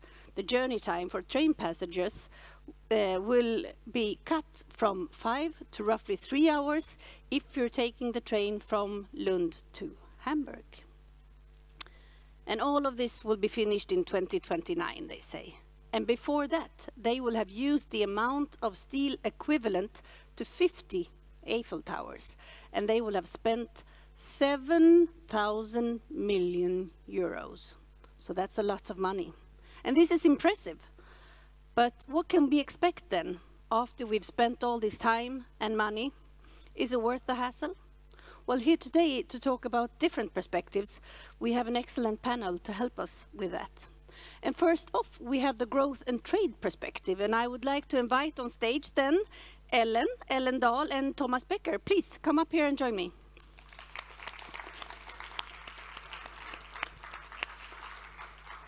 And while walking up the stairs here, I will tell you that Ellen, you are the area manager for policy within the Chamber of Commerce and Industry of Southern Sweden. Yeah. And you're also a task force member of the Firmanbelt Business Council.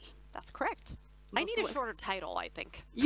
I think you need a short title as well. That's a very long title. You should look to Thomas then, because Thomas is the managing director of the String Mega Region. And String is a political member organization for local and regional authorities stretching in the corridor in between Hamburg and Oslo. Most welcome to you as well. But if I start with you, Ellen, from your perspective, what would you say? What are the possibilities with this new link? We see a lot of possibilities with this. I think that's quite obvious. That's obvious, because we've been lobbying for this tunnel for about 20 years. So we are very invested in this. But I think what you mentioned and what I think a lot of people don't know is that the Danes are building one of the largest infrastructure projects in the world right now. It's a so-called once-in-a-generation infrastructure project. And we believe, and I believe firmly, that there will be a before and an after the Firmanbelt tunnel. Just as the way that we think of the Öresund Bridge today, we have a hard time imagining going with ferries over to the airport or going to do business in Copenhagen, right? So we see a lot of possibilities, and we see a lot of curiosity within the Swedish enterprise. We have a lot of member companies who are very much invested in what's to come.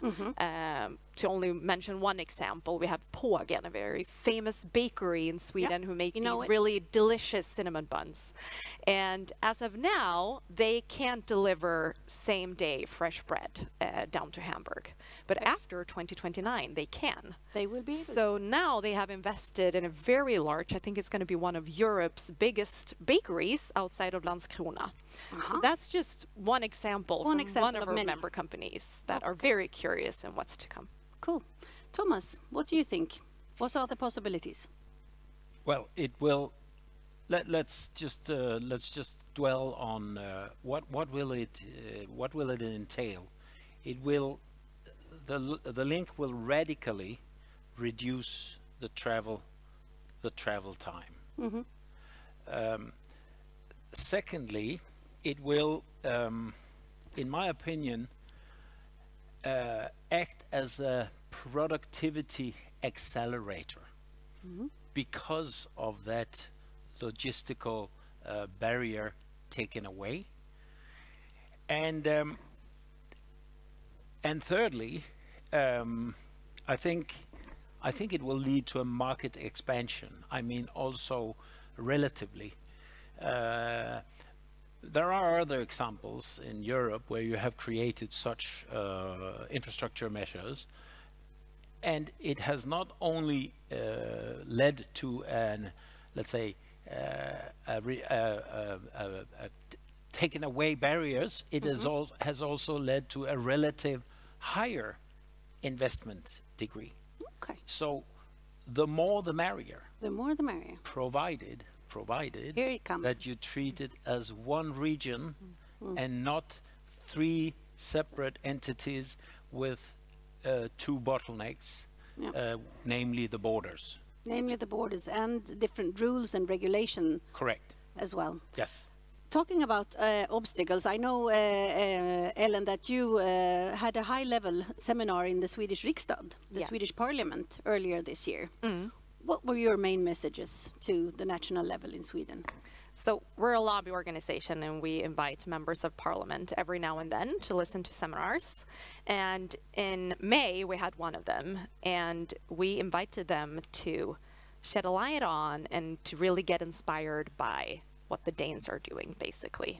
So we had with us Mikael Henningsen, who's the CEO of Sundobelt AS, which is the Danish parent company for the Danish side of the Öresund Bridge, from the Big Belt Bridge, and now then Fehmarn as well. And so that was the first message we wanted to send to the politicians. Look at what the Danes are doing. It's turned out to be very successful, right? Yeah. And so that's reinvesting. What that means is that they reinvest the surplus from infrastructure objects into new infrastructure objects. So that was one. And then the second message was, we have a lot of member companies who are very concerned about the current infrastructure situation in Sweden right now. There's full on the trains. There's a lot of cars on the roads, right? So we talked about which infrastructure investments in the south of Sweden that are necessarily to make in order to also gain the advantages that the Fehmarn Belt Tunnel brings. Talking about the need for new, perhaps, or improved infrastructure in southern Sweden for companies, people to be able to have their daily lives and operate their businesses, mainly. For sure. Thomas, talking about obstacles, perhaps, rules and regulations, what would you see as most pressing now? Now that the construction is underway, what do we need to do? Are there any obstacles to beat? Yes. Yes. There is the next project, which is another tunnel or bridge between Sweden and Denmark. We are simply too vulnerable with only one bridge. It takes one drone one strike to take out the Öresund bridge, and a tunnel between. Just a proposal. I know I'm close to Malmö, Helsingborg and Helsingør. Would be my suggestion to let's say create resilience and I mean, you have to see Denmark, the geography of Denmark now, with the, let's say, military situation we're in, as a very, very important infrastructural geography. Yeah. Because even though I know there are many very sympathetic Swedes who are talking about Trelleborg and that it will never catch the necessary capacity, never. Okay. So let's disregard that at the moment and say, okay, for the sake of those capacities that we are in need of, the Danish geography is necessary. And we need to, let's say, not put all money on one horse. Okay. We need both the Jutland corridor up to Gothenburg and that way, and we need the corridor in the Fehmarn at the west side of Sweden. Yeah. Because of the let's say situation we're in. The geopolitical situation that we're in. We're all very worried, and infrastructure is an important part of this. And can I say something, Madam Absolutely. Dual use is the word, is the saying that you have all to learn. Any new infrastructure has to have the capacity of being used both for civil purposes and for military purposes. Anything we build in the future must fulfill those criteria, which will raise prices, of course, and which is a challenge to us. Nevertheless, something we have to overcome. Dual use, perhaps the word of the day. We need to be able to use it both for a potential military situation and in civil society. But more here and now then. Who needs to do what? And now, who needs to talk to whom? How much time do we have? How much time do we have? Well, we have 2 minutes, so. Okay.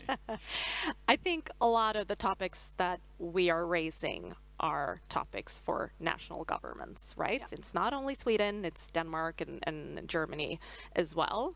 And it tends to be, I mean, and it's not unique issues that gonna appear with the Fehmarnbelt tunnel. We'll see it all over the world when you connect countries with new infrastructure. But it concerns taxation, pensions, social security. Yeah. Otherwise, this integration will fail, right? But I would say right now the biggest obstacle is inaction and not doing anything. The cost of doing nothing. Exactly. So I think that's the biggest concern right now, especially on the Swedish side when it comes to infrastructure and the German side when it comes to infrastructure. Yeah. Do you agree with that, the cost of doing nothing? Yeah, well, of course. The cost of inaction is enormous. I'd say I'd add something to what you say. I concur very much with what you're saying, but if you imagine the following postulate, there is no incitament structure. I don't know if that's the English word, but you don't have an incitament for taking care of matters across borders if you sit in a national administration. There is no incitament structure. Yeah. Doesn't exist. No structure so you for get dialogue. no merits if you sit in Stockholm in a department and in one of the ministries, and somebody tells you, well, you should take care of also what happens at the Danish side of the border, the Norwegian side or the Finnish side. They would immediately say, why would I do that? There are no voters here for me. My boss doesn't care about that because there's no merit in that. That is a flaw that is very important. Hence, why is it so important that the regions engage in cross-border work? That's the reason. Yeah. They are incapable. Same in Denmark, same in Germany, same in Norway. We need to have bilateral You can't communication. leave this to national governments because they simply don't care. All right then. Well, the final word of the day then, engage the regions more. Yes. Yes. Well, thank you so much, both Ellen and Thomas, for participating Thank today. you. Let's give them a warm hand. Moving on in the program, then we have a focus on research and business, and we have the example of life science. And I would like to invite on stage from Medicon Valley Alliance, Annette Stenberg, and we have Kajsa Paulsson from Lund University, and we should have a link to connect. Well, here you are, Oliver Sacht, most welcome to Lund. Thank you, appreciate it. Thank you. Can you hear us well, Oliver? Perfect. Okay, good then. Because there are over 100,000 employees in the life science sector, stretching from Hamburg to Greater Copenhagen. And we have two unique facilities also here in the region. On the outskirts of Lund, we have the ESS and Bax4 facilities. And down in Hamburg and Sutton, we have the DESI and European EXFEL research centers. How can we maximize these research centers? And here to discuss this, we have these excellent three panelists. And I would like to pose my first question to you, Oliver. I hope you hear me well. You are the managing director of Life Science North.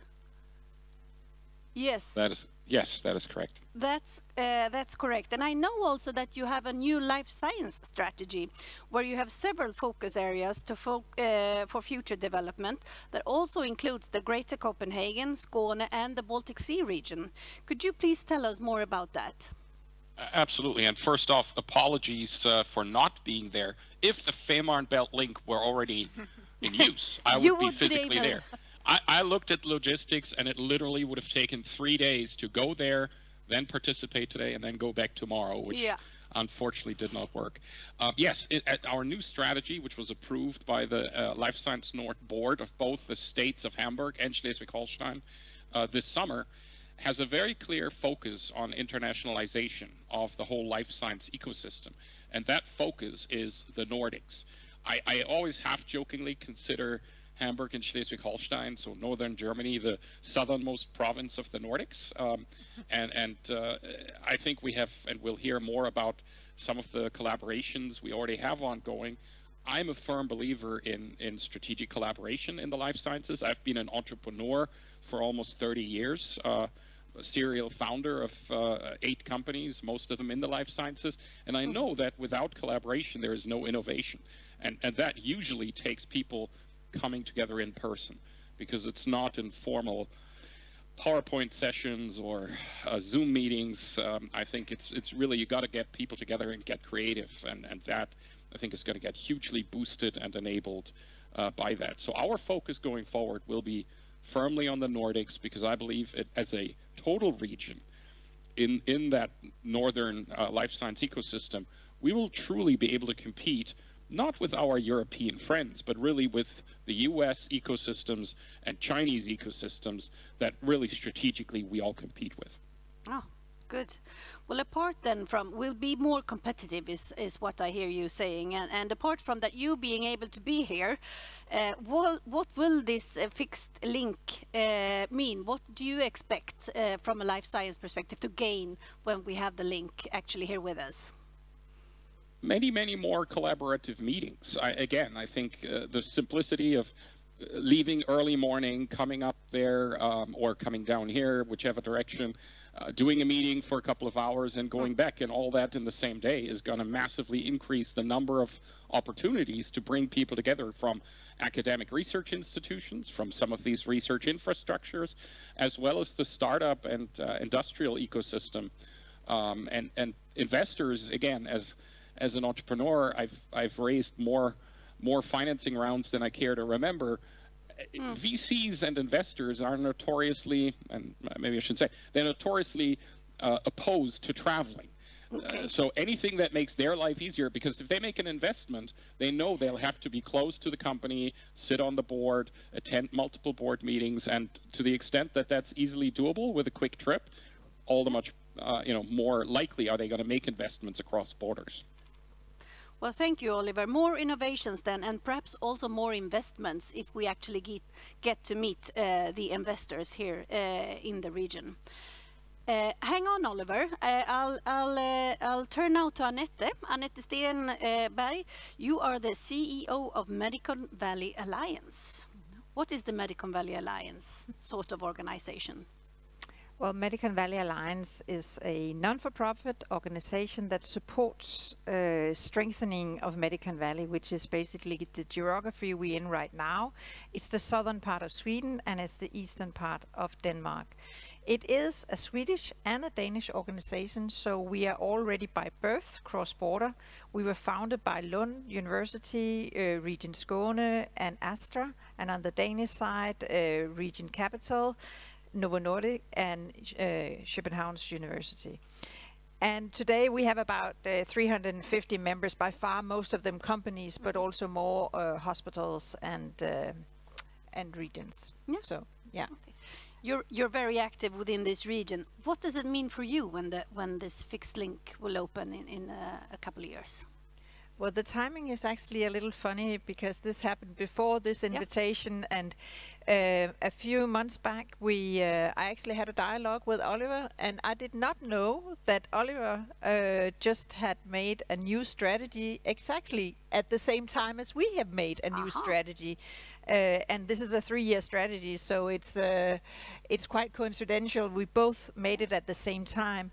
And we basically exchange strategies just to get inspired and to see, are there any areas where we could collaborate more? We have, of course, this fantastic project that I'm sure Kaiser can talk about, the Halrik project. But besides that, about the infrastructures, but there are also other opportunities. So my team and I, we went on a strategy seminar just 1 month ago, and inspired by the strategy, we actually went down to see Femern Bælk and see how it's doing down there. And we are, of course, very anxious to get it finished. I know there's still there's some challenges, but I'm sure that it will be on time. So we are looking into it actually just parallelly with what Oliver and his team is doing, and how we can collaborate on more areas than the infrastructure side. You get also closer to one another, I would assume, being able to travel back and forth from Copenhagen and Skåne then down to to Hamburg, so the proximity will be better. Yeah, and there's no doubt we are all small areas, small nations, at least, or Germany is not small, but if we were to create this critical mass, northern Germany is vital, because we need a critical mass if we are to be more competitive. Yeah. And there, Denmark, Lund, Medican Valley is not enough in its own. We also need northern Germany. Northern Germany and the rest of Europe, I guess. Now I turn to you, Kajsa. Kajsa Paulsson, you come from Lund University, and you're a project director there, and you have some very hands-on experience about working with life science in a cross-border context. You have this fantastic project, it's called HALRIC. It's Hanseatic Life Science Research Infrastructure Consortium. Yes. Yes, and it's an Interreg project. What is the aim of that project? Well, before I give you the answer, I just want to say thank you for having me here. And HALRIC is our present project, and I want to say something about the history. We are working with HALRIC now, but it started a long time ago. It started, I think, more than 10 years ago, with what I see as a starting point at least, and that was the ESS and MAX4 Cross-Border Science and Society project that was headed by Region Skåne and Eskil Mortensson, who is here. And I say this not because it was why I started this journey and it was inspiring for me, but also because this funding from EU Interreg program is such a great instrument, and I really want to see more of that. It's a fantastic tool to initiate and start initiatives. Also, I think Medical Valley Alliance was once upon a time an Interreg project. So this instrument has been crucial in many ways for our region, and I'm very grateful for that. So starting something that then can develop and evolve into different shapes and formats. Super. And then we have HALRIC now, yes, and the aim of HALRIC is really to boost the innovation capacity within life science in our region. And as part of that, we are trying to take advantage of already made huge investments in infrastructure, but not in roads or tunnels, but in research infrastructure, right? So we have something here in our region, in Öresund, Kattegatt, Skagerrak, and northern Germany, that I think is clearly unique, not only in Europe, but globally. We have these large-scale research infrastructures. You have already mentioned MAX4 in ESS, and we have DS in European XVAL in Hamburg, and we have complementary gateway environments out in the universities and around. It's really something, you don't see it elsewhere in the world. It's something unique we have here. Such a high density of cutting-edge, state-of-the-art expertise and instrumentation. So if Europe wants to do something that is good, not only for our region, but also for Europe and also for the world, we should really work more on taking advantage and connecting these resources. That is what we are trying to do. Yeah. Sounds fantastic. Yes. And to add on to all these fantastic things, then we have the Fehmarn Belt coming up. What will that mean for cooperation in the life science sector in between Sweden, Denmark, Germany, the rest of Europe? Yeah, it will be great, and I mean, we are working towards the vision to have it in place as soon as possible, and it will strengthen these opportunities that we have to really build a corridor with the researchers and infrastructures at two sides, connecting this, allowing research not only in the life science sector but also in other scientific domains to really do multimodal experiments, take on global challenges and make the most out of the resources that we have. Today, we as researchers, we sometimes limit us. We go to one facility, one infrastructure, we use one technique. Instead, if we can learn and take advantage, we can transport ourselves, we can transport samples, we can connect, we can create pipelines, we can create added value, and we can make more out of the analysis of precious or rare patient samples or other materials that we want to analyze. And a fixed link is a part of that. It is closer indeed together a part and of that, yes. yeah. Thanks. we have a lot of people here today in Lund, both from the European level and from the national level. And I wanted to ask as a final question to all three of you, do you have any message or do you want to address the European level or the national level in any specific way? Take the opportunity. And I turn now to you, Oliver. Do you have anything that you want to highlight in this now? Yeah, absolutely. To the European friends in Brussels and all across the EU, I think start looking at this region as a true unified region, a powerhouse of science, technology, innovation, and the future it can bring. And then consider programs, and I wholeheartedly support what Kaisa said. I mean, Interreg is a fantastic facility. It's got to get continued. We've got to find creative ways. All of us collaborators, and there's 21 of us in this consortium, agree that we want to continue strategically on this path in this sort of setup. So let's get creative and find ways to find the funding, because our future, of course, it does depend largely on physical infrastructure, and certainly Germany is making huge strides with 500 additional billion.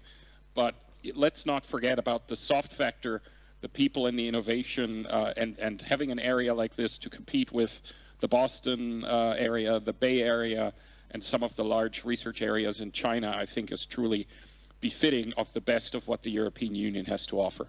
Well, thank you very much, Oliver. If I turn to Annette.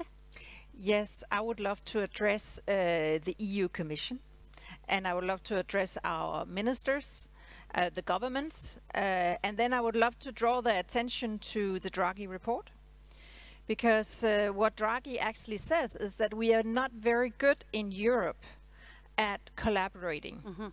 We think too much of the national countries, the national states. So we think Sweden, we think Germany, we think Denmark. We're not good enough at thinking cross-border, and that is needed if we need this critical mass that I mentioned before, and it is needed if we are to gain, reclaim maybe, but definitely strengthen our competitiveness. Thus, if the national government will still continue just to focus on national funding and not cross-border activity, we need so strongly the European Union to continue at supporting these cross-border initiatives and projects. So that's my strong call. Read Draghi, listen to what he says. Read Draghi and listen to what he says. Lose the borders. Kaisa, do you have any final words? Yes, I agree to what has been said already, but yeah, continue to promote cross-border activities. It's really important that we have this coming from the EU, allowing us to do this. It has already been said that our national governments and funding agencies and so on, they tend to prioritize the national activities, but we need to work cross-border if we want to make a difference, if we want to be responsible, and yeah, we are in an era we have to think about sustainability and limited resources. We cannot duplicate things. We need to take advantage of resources at different sides of borders. Yes, well, think complementarity.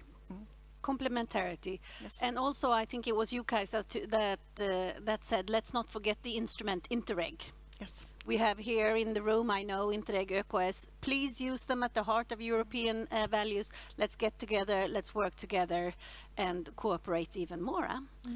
Thank you so much, all three of you. Thank you.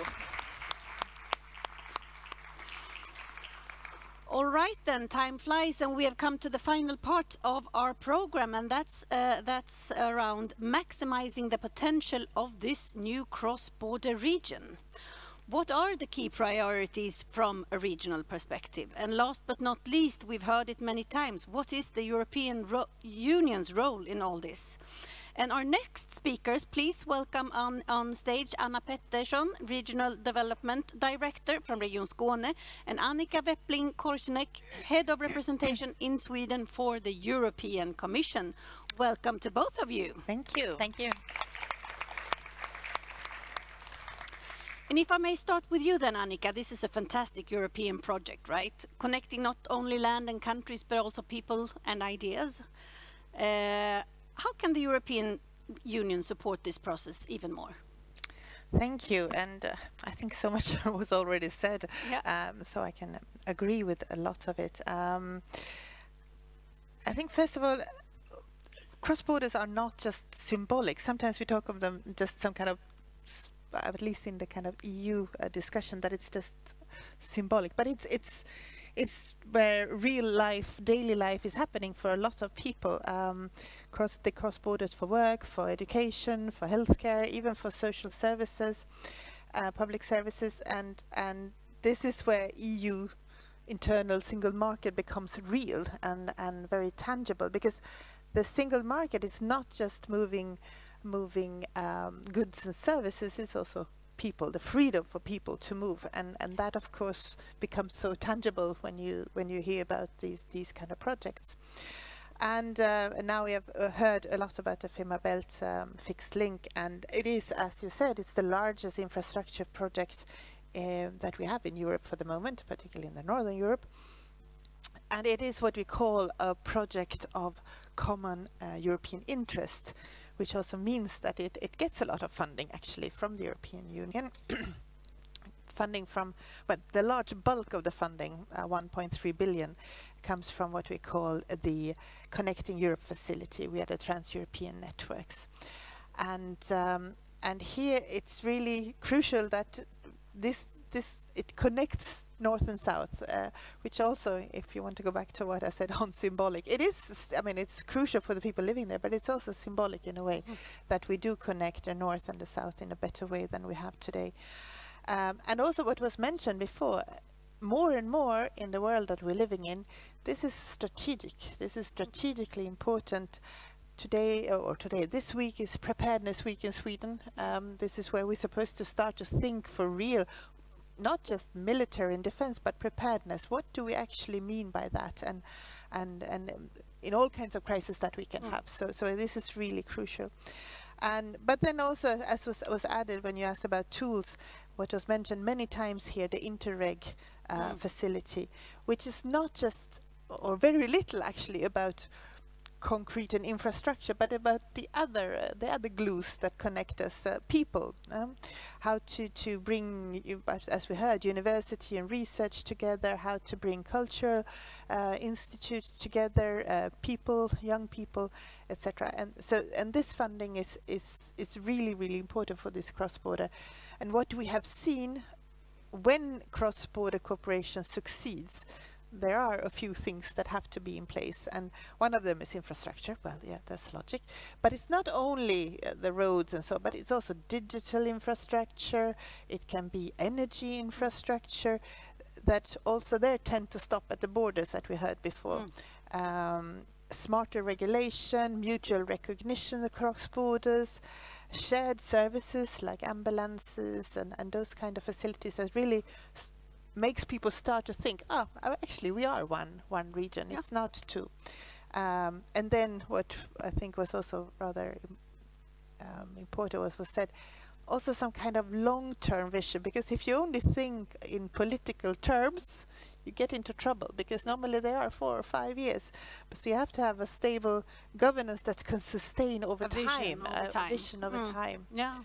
And so I stop there. Well, thank you very much. And if I turn to you, Anna, from a regional perspective, we've heard from trade and industry and research and development that this new fixed link has huge potential. Yeah. What would you say for our region? Yeah, from the regional perspective, we can see the fixed link will give us quite new possibilities, and I think also new tools. And if we look at the regional development strategy for Skåne, we can see that for a number of the areas that we point out in the strategy as prioritized, we can see that the fixed link will actually boost how we can work to fulfill these. And I think especially about the prioritized area that we need to be both better interconnected and connected. And several speakers here today has just spoken about that, the importance that people and companies can meet, can connect and shorten times. And that's also very important for us to be an even more innovative region and country and Europe as a whole. We also need to be better at foster more competitive companies and businesses in this region. That's also one another prioritized area. Also that will, the fixed link will also help us in this area. And the third thing I would like to emphasize as the area that we also prioritize, which is to strengthen our skill supply. Yeah. Also very important, and we're not alone to have that need, and to be connected will help us to facilitate this. Yeah. Competitiveness, have the right competences, because we know, and Annette also mentioned it, I come back to you, Annika, the Draghi report. It points out that so far the European Union has failed to reach critical mass to rival, say, the size, appeal and the global impact of major US hubs. What do we need to do then in Europe? Well, that is a bit the annoying question, because we know what we have to do. I mean, we heard here, read Draghi. Yeah. In a way, the issue is to get really going, to get really started. I mean, we look at our greatest asset in the European Union, our single market, and we have talked about integrating it further and really make it happen for many years now. And still, as was told earlier and what's been mentioned from IMF, I think, is that if we look just at all the hinders that we ourselves create between ourselves, we have the equivalent of taxes of 40% on goods and 110% on services, which is ridiculous when we then complain about the 15% that we have with the US, but we can't even come to this. And this is all about political will. I mean, we really have to get that crunch going.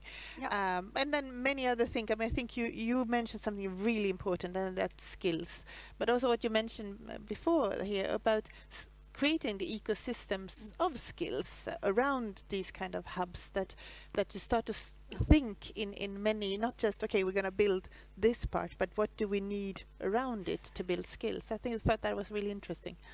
Yeah. Well, thank you very much, Annika. We do a lot of things, of course, at the regional level. But Anna, do we have a wish list? Is there anything specific that you want to point out now that we're here on stage in Lund and we have the European Commission and perhaps the national level? Yeah, I think there's a lot of things that you come to think about when we stand here today. So much happening, and also all the proposal coming also from the European Commission. I think from our perspective in Skåne, as a innovation leading region, we can see that the proposal hold things that could open up quite exciting opportunities forward. But we also see that it's really important to emphasize and to remind about that the principles today with the place-based action and activities is really important not to forget. And we can see some signs that depending on how you choose to work with these national and regional partnership programs, you could go either in a direction where this today place-based view on regional development could either be strengthened or weakened. And I believe, as working with regional development for nearly 15 years now, that is really important that keep the foots on ground and on the local and the regional ground to find out what are the needs, what are the possibilities, what do we have for strengths and challenges, and from that find out how to design different types of activities for development. So the regional level and contact with that, I think, is really important to bring. So that's high up on my wish list for the future, or for the coming program period, actually. Yeah. Well, let's not forget about the regional level. We do a lot of things here, and we also have close contact with the companies and the people that live here, not least from a democratic perspective. I think it's important to have the place-based approach. I know we're getting close to the end, but I wanted to ask Daniel, do we have any questions from the audience? Yes, we have a couple of questions. Yeah. First off, how do we make the Swedish government to invest in the connections needed to really benefit from this Fehmarn link Fehmarn Belt link, such as new railway between Gothenburg and Oslo, and Helsingborg and Helsingør? Well, that's a really good question. I would have loved to have someone from the national level to answer that question for us. But Anna, do you have any thoughts about that? We need new infrastructure in Skåne. Skåne is the gateway to Europe, huh? Yeah, I think both from the local and the regional level, we work a lot, and we take hands together, different organizations and local municipalities, to really communicate and trying to get national level to understand the possibilities for Sweden as a whole if you, for example, eliminate some of the bottlenecks in the railroad, and if you can do that more quickly than the plan that you have today. So we have to keep up that work, and also to all the time tell about what investments need to be done to kind of reach the possibilities that we know that we could reach together in this region, which soon will be an even larger mega region when the Fehmarn Belt fixed link opens. Yes, well, that will have to be the final words for us. We, of course, are very excited for the Fehmarn Belt fixed link, even though there are still some things that needs to happen.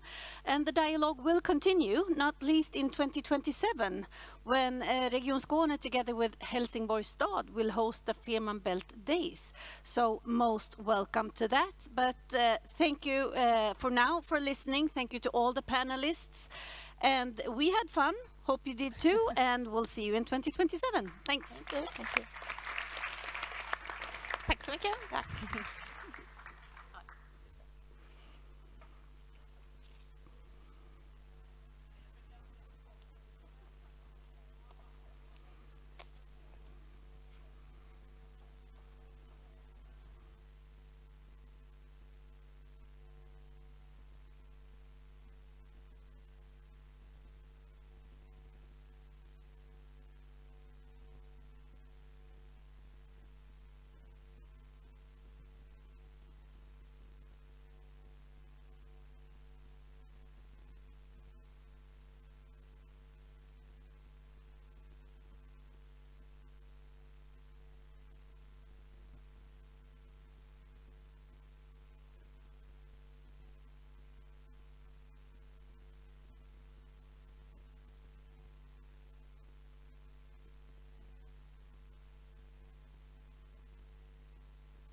Yes.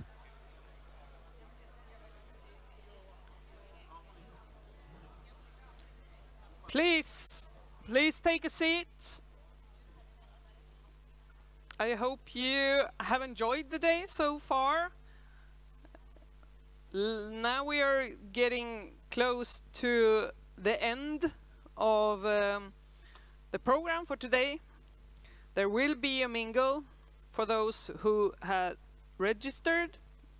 That starts at 3:30. But before that, we want to draw some conclusions and sort of wrap up this day. And we will do that together with Morgan Johansson and Alexandra Ivanov Hökmark. Please come up to the stage.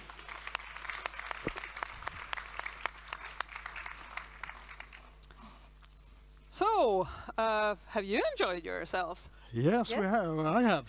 Me too. Yeah. Super. So, And, well, tell me a little bit what you found most interesting today. Alexandra, do you want to start? Yes. First off, it's very nice to meet more members of the Swedish club Vi som har läst Draghi-rapporten. It's not very common. And that was actually quite something I thought was very important today, that this kind of intellectual work that has been done within the framework has been so important. And it's not just today, we all know this. It's always coming back to that in almost all I read it actually. I Oh, just yes. want to mention that. And also the second, my big conclusion of today, and more times when we talk about the EU affairs, is how much is about European Union needs to step up in these times. And for me, who has been working with EU affairs for many years, that is a fundamental positive outlook. That we're mostly discussing how we can do more and do it in a serious way and find the right framework to do more. But I really find that a constructive and important foundation. Great. And Morgan, what about you? well, I found two of the discussions very interesting. First, of course, the discussion we had that was here on defense and how to strengthen the European role in the whole defense sector. And the whole discussion about what role should European Union have towards what role should NATO have. Of course, that will be an ongoing discussion for many years now. I listened closely to the former ambassador Lars Danielsson, whose standpoint was that we shouldn't mix up those things. That NATO has a very strong cooperation and close cooperation on how to actually carry out the defense of our territory, and that has to be respected. But of course that the European Union can probably facilitate some of the things that we have to do, for instance more of military equipment and to get the production of that on foot. So that was very interesting. And then we just now had a discussion about the budget, where I listened to Helene Fritzon and Lena Ek and so on, and speaking about how the questions that always comes up, that European Union has to do more and more and more, and we have to, and it costs more and more and more, but nobody wants to pay for it. And and who are we going to tax more, and who is going to actually take those challenges on? And that is of course also a discussion that we will have to carry on. Yes, I think most discussions here, we won't solve everything here, even though we would really like if we could. But I guess many of these discussions will continue afterwards and tomorrow and during the mingle as well. But what do you see as the biggest threats facing Europe right now? And Morgan, do you want to start this time? I think it's two real threats and one real challenge. The two threats is an external threat and an internal threat. The external threat is of course Russia after its invasion in Ukraine and its constant challenges on destabilizing Europe in different ways. We saw just today the interference in Denmark and the cyber threats, but also more physical threats towards Poland and of course the whole war. So Russia is going to be a threat for real against the European Union for the foreseeable future, and we have to therefore we have to strengthen our defense, and so it becomes so strong that we send the signals out that don't even dare to go after us, because our defense is we are going to defend ourselves. Second, the internal threat is the rise of the far right in the European Union. We see that in France, we see that in Germany, Hungary, of course, United Kingdom, even if it's outside the European Union. And I think if these kind of political forces would be even more gain even more support and take over a couple of these countries, Germany, France, what we're talking about, that would create a very, very extremely difficult situation for Europe, because that kind of political forces will tear Europe apart. And then the last is, of course, where the last challenge is, of course, where we have the US right now. A new president who is extremely unpredictable, who is not having a democratic sense. He's an autocrat. He wants to gather as much power as much to himself. And no respect for media, no respect for opposition, no respect for allies, and then throwing things, statements around him like, I want to have Greenland, and things like that. So, not almost forgot about that one. Yeah, it was such a long time ago. It drowns in everything else. So many but very strange things happen. This creates a more unstable situation also for the European Union when we don't really know where we have the US. Alexandra. Yes, I also listened to the discussion about the MFF, and what I have been working with the 2 MFF processes in the Swedish Parliament and for the Swedish government. And one thing that that's the budget. Yes, the budget.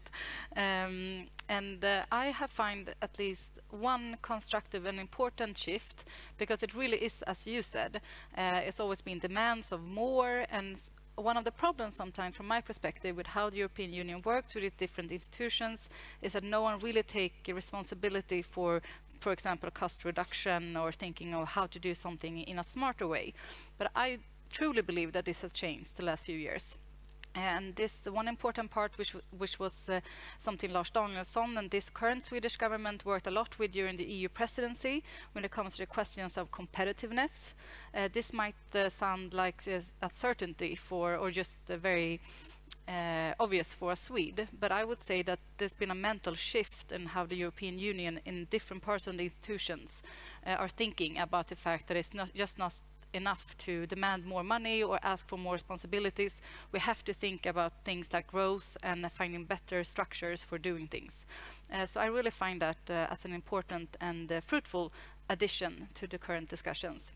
When it comes to the threats, I agree with what Morgan said. I just want to say that I want us to be aware of populists of all sides. For example, in France, they have a big problem with right-wing populists and left-wing populists. And I find it's very important to just have the eyes on that. But I also think that one of the threats right now is if the European Union is not able to actually take care of the problems which are ahead of us. We're talking right now about defense, and I completely agree with everything Lars Danielsson said about having the right kind of perspective in this and what is really the EU's role. But I would also say that we have to be able to, for example, step up and really help Ukraine now, especially since the big void that the United States is leaving behind. But it's not enough to have big words and press conferences. We have to make sure that the ammunition actually reaches Ukraine and go from words to action. And this is also true, I would say, for example, in the green transitions. We have heard about big speeches from important European leaders, which I do find important, but it's also what's happening right now is that China is moving faster the European Union in several areas, for example, solar power and electrical vehicles, etc. That's been going on for a while, yeah. Yes, for a while, that's a good point. But I just think it's so important that when it comes to threats, we have to overcome our inability sometimes to actually go to action. And this is important, and it's difficult sometimes because a part of this will happen in the EU structure. Another very important part is, of course, how the member states are doing and developing this, and how we can work together. But I do find a real ambition of making more things happening right now. But we have to make sure it actually also happens. Yes, I mean, I had a question about threats. I had another one about challenges, but you have sort of covered more or less both of them, right? So then I move on to the other question, which is these crises that we have seen during the last years, including the COVID pandemic and the Russian invasion of Ukraine and the volatile behavior from the other side of the Atlantic Ocean. Has that made EU's cooperation stronger or weaker? And the reason I ask this is both because it's, I mean, you could look at it from a superficial level, of course, that threats might make countries come together, but there is also an element of forces trying to destabilize the European Union. So from that perspective, has it made the cooperation stronger or weaker? And what does it look like if you look a few years ahead? Will it still be the same or will it change? Who wants to start? I was working from the government side. I was the chief of staff for the Prime Minister the first year of this government. And we were working a lot with the NATO process, which I think I'm probably talking to someone who worked a bit more with it, but I also worked with it. For example, that's a good case when, for example, there was a lot of Russian interference in different ways.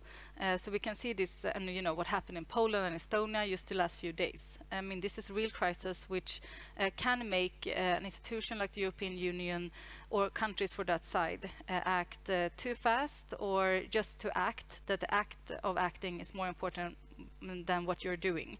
But I would say, for example, when Ukraine was invaded, a full-scale invasion, I think there was very few people who really thought that the European Union would be as united as it has been.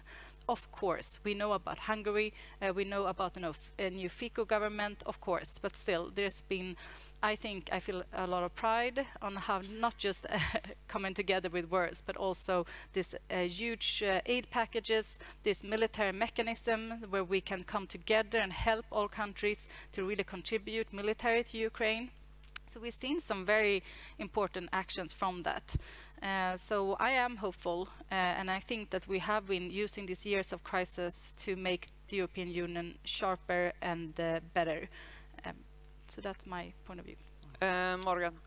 It's a complex question, of course, because in different times, there are times where Europe has been really much stronger. I mean, in development, in innovating. I mean, if we go back to the 1980s with Jacques Delors and the Commission, then the single market, the single currency, and then coming on to the beginning of the 2000s when the big enlargement happened.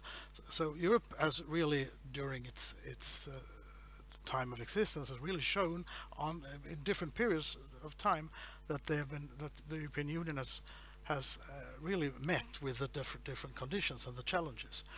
I'd say also, you pointed out the pandemic. I'd say that during that time, actually also Europe delivered.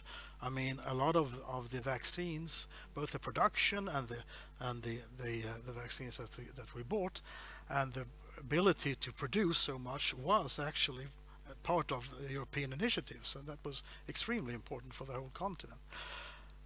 Also, in the beginning of the war, when Russia attacked Ukraine, there was a very big, very fast and strong commitment towards Ukraine. The problem is now, for the last year or so, that this is in a way being weaker, and it's being challenged also by different countries. For instance, it's been tougher and tougher to impose more sanctions on Russia because it's blocked by Hungary. It has been more and more difficult to find a pathway for new members to come into the European Union. We should open up negotiations with Ukraine and create a pathway for Ukraine to the European Union. That is also blocked by Hungary. We should have solved the issue on the frozen assets. I mean, a lot of money, Russian money, being tied up, on European banks that could have been used now for rebuilding Ukraine. That is also blocked, not by Hungary, but by the central bank, in a matter of fact, the European Central Bank.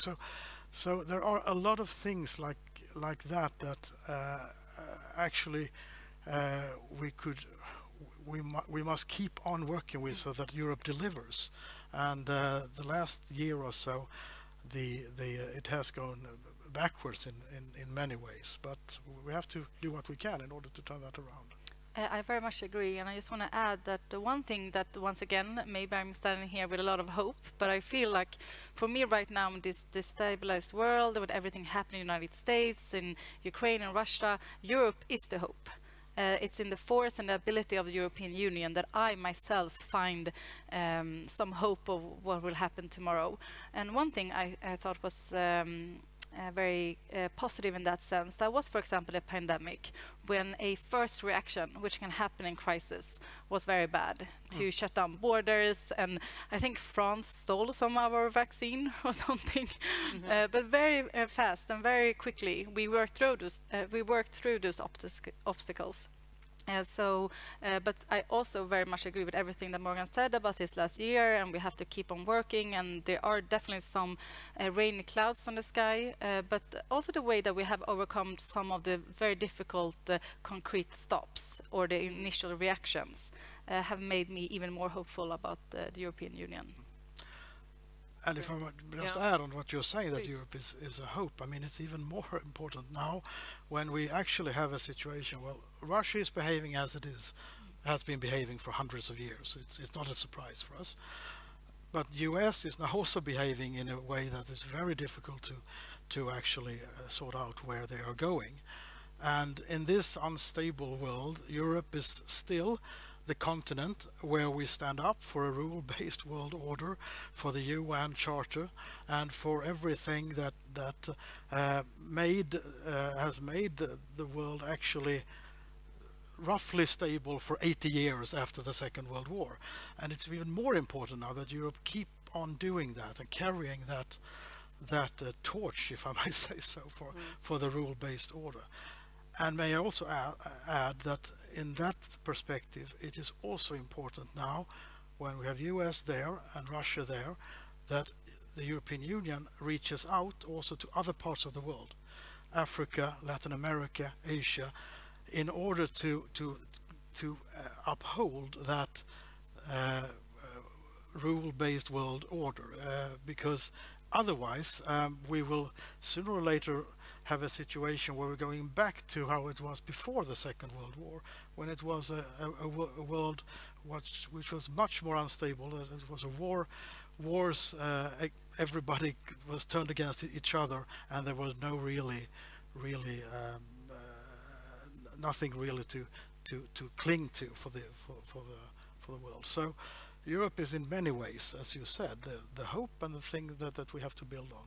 So it's a sign of strength that the EU is sort of stable, pro-democracy, pro-human rights, for a rule-based world order, even when it's not trendy right now, if you look at the world as a whole, I guess. So that's, but it might become difficult to sort of keep that going forward if we... Well, it's even more so, because if we know one thing, I mean, Sweden is a small country. We don't rule the world, but sometimes we do things that makes other countries look at us. But it's even more so, being a small country, we know the value of a rule-based world order, because if we don't have that, the UN Charter, the conventions, the United Nations, the Council of Europe, if we don't have that, the regulations and the institutions that was created after the World War, then it means that will affect the small and middle-sized countries most, because the great powers, they will always get what they want. But if we break down that system and the structures, it is us that is actually having... I actually tried to imagine earlier here today, like tried to imagine what it would be like if we didn't have the European Union at all in this situation. What you're saying now is something that I have been reflecting a lot about the last 2 years or 3 years, and I'm not going to ask you to answer this, but this has made me, for example, rethink the question about the Swedish Euro membership.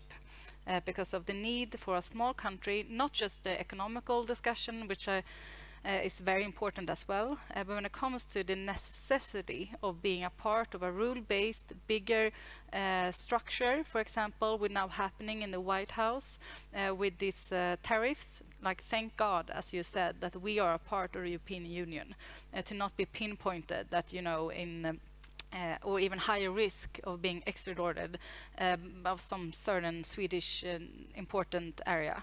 And this has really made me rethink the fact that I nowadays think that Sweden definitely have to join the Eurozone, because I think that we need that structure as well, and to stand under that umbrella and be a part of that bigger value or bigger umbrella. And I also think this is about the fact of how the European Union is developing. For example, with new member states, how will that really be solved? And you probably a lot or some here read the white pages about this, and you know, the fact that it's maybe going to be some outer circles, etc. And I find it so important that Sweden continue to be a part of the core. So Morgan, do you have some controversial issue you want to throw out before the mingle as well? No. So you have something to discuss, right? Well, now maybe just coming back to the enlargement discussion again and on Ukraine, because, you know, Ukraine is now our biggest, it is the #1 country that we give international aid to. It used to be countries in Africa, now it is Ukraine.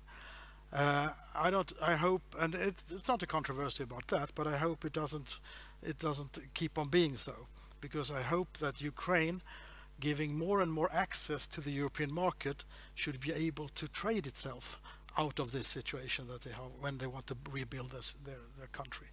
That's why it's so important that there has to be a pathway for Ukraine and for Moldova also, I'd say, because if Russia succeeds in Ukraine, then it means that they will go after Moldova next time. So the European Union's history has been to enlarge itself in order to make sure that keeping democracy safe, keeping Europe safe for democracy. That goes also, I'd say, that went for the southern countries like Greece and Spain and Portugal at that time. It went for the eastern countries, and at that time when we made the enlargement, and I hope it will also go for another enlargement process now. So there are your issues to discuss at the mingle, or whatever else you want to talk about. We are reaching the end of this day here in this session hall, and there will be a mingle for those registered, and there will be music by the Christian Rimshult Trio. So well, this will be amazing. Probably we will start again at 9 o'clock tomorrow morning, and I hope that all of you will be back here by then. Let's thank our panelists with an applause.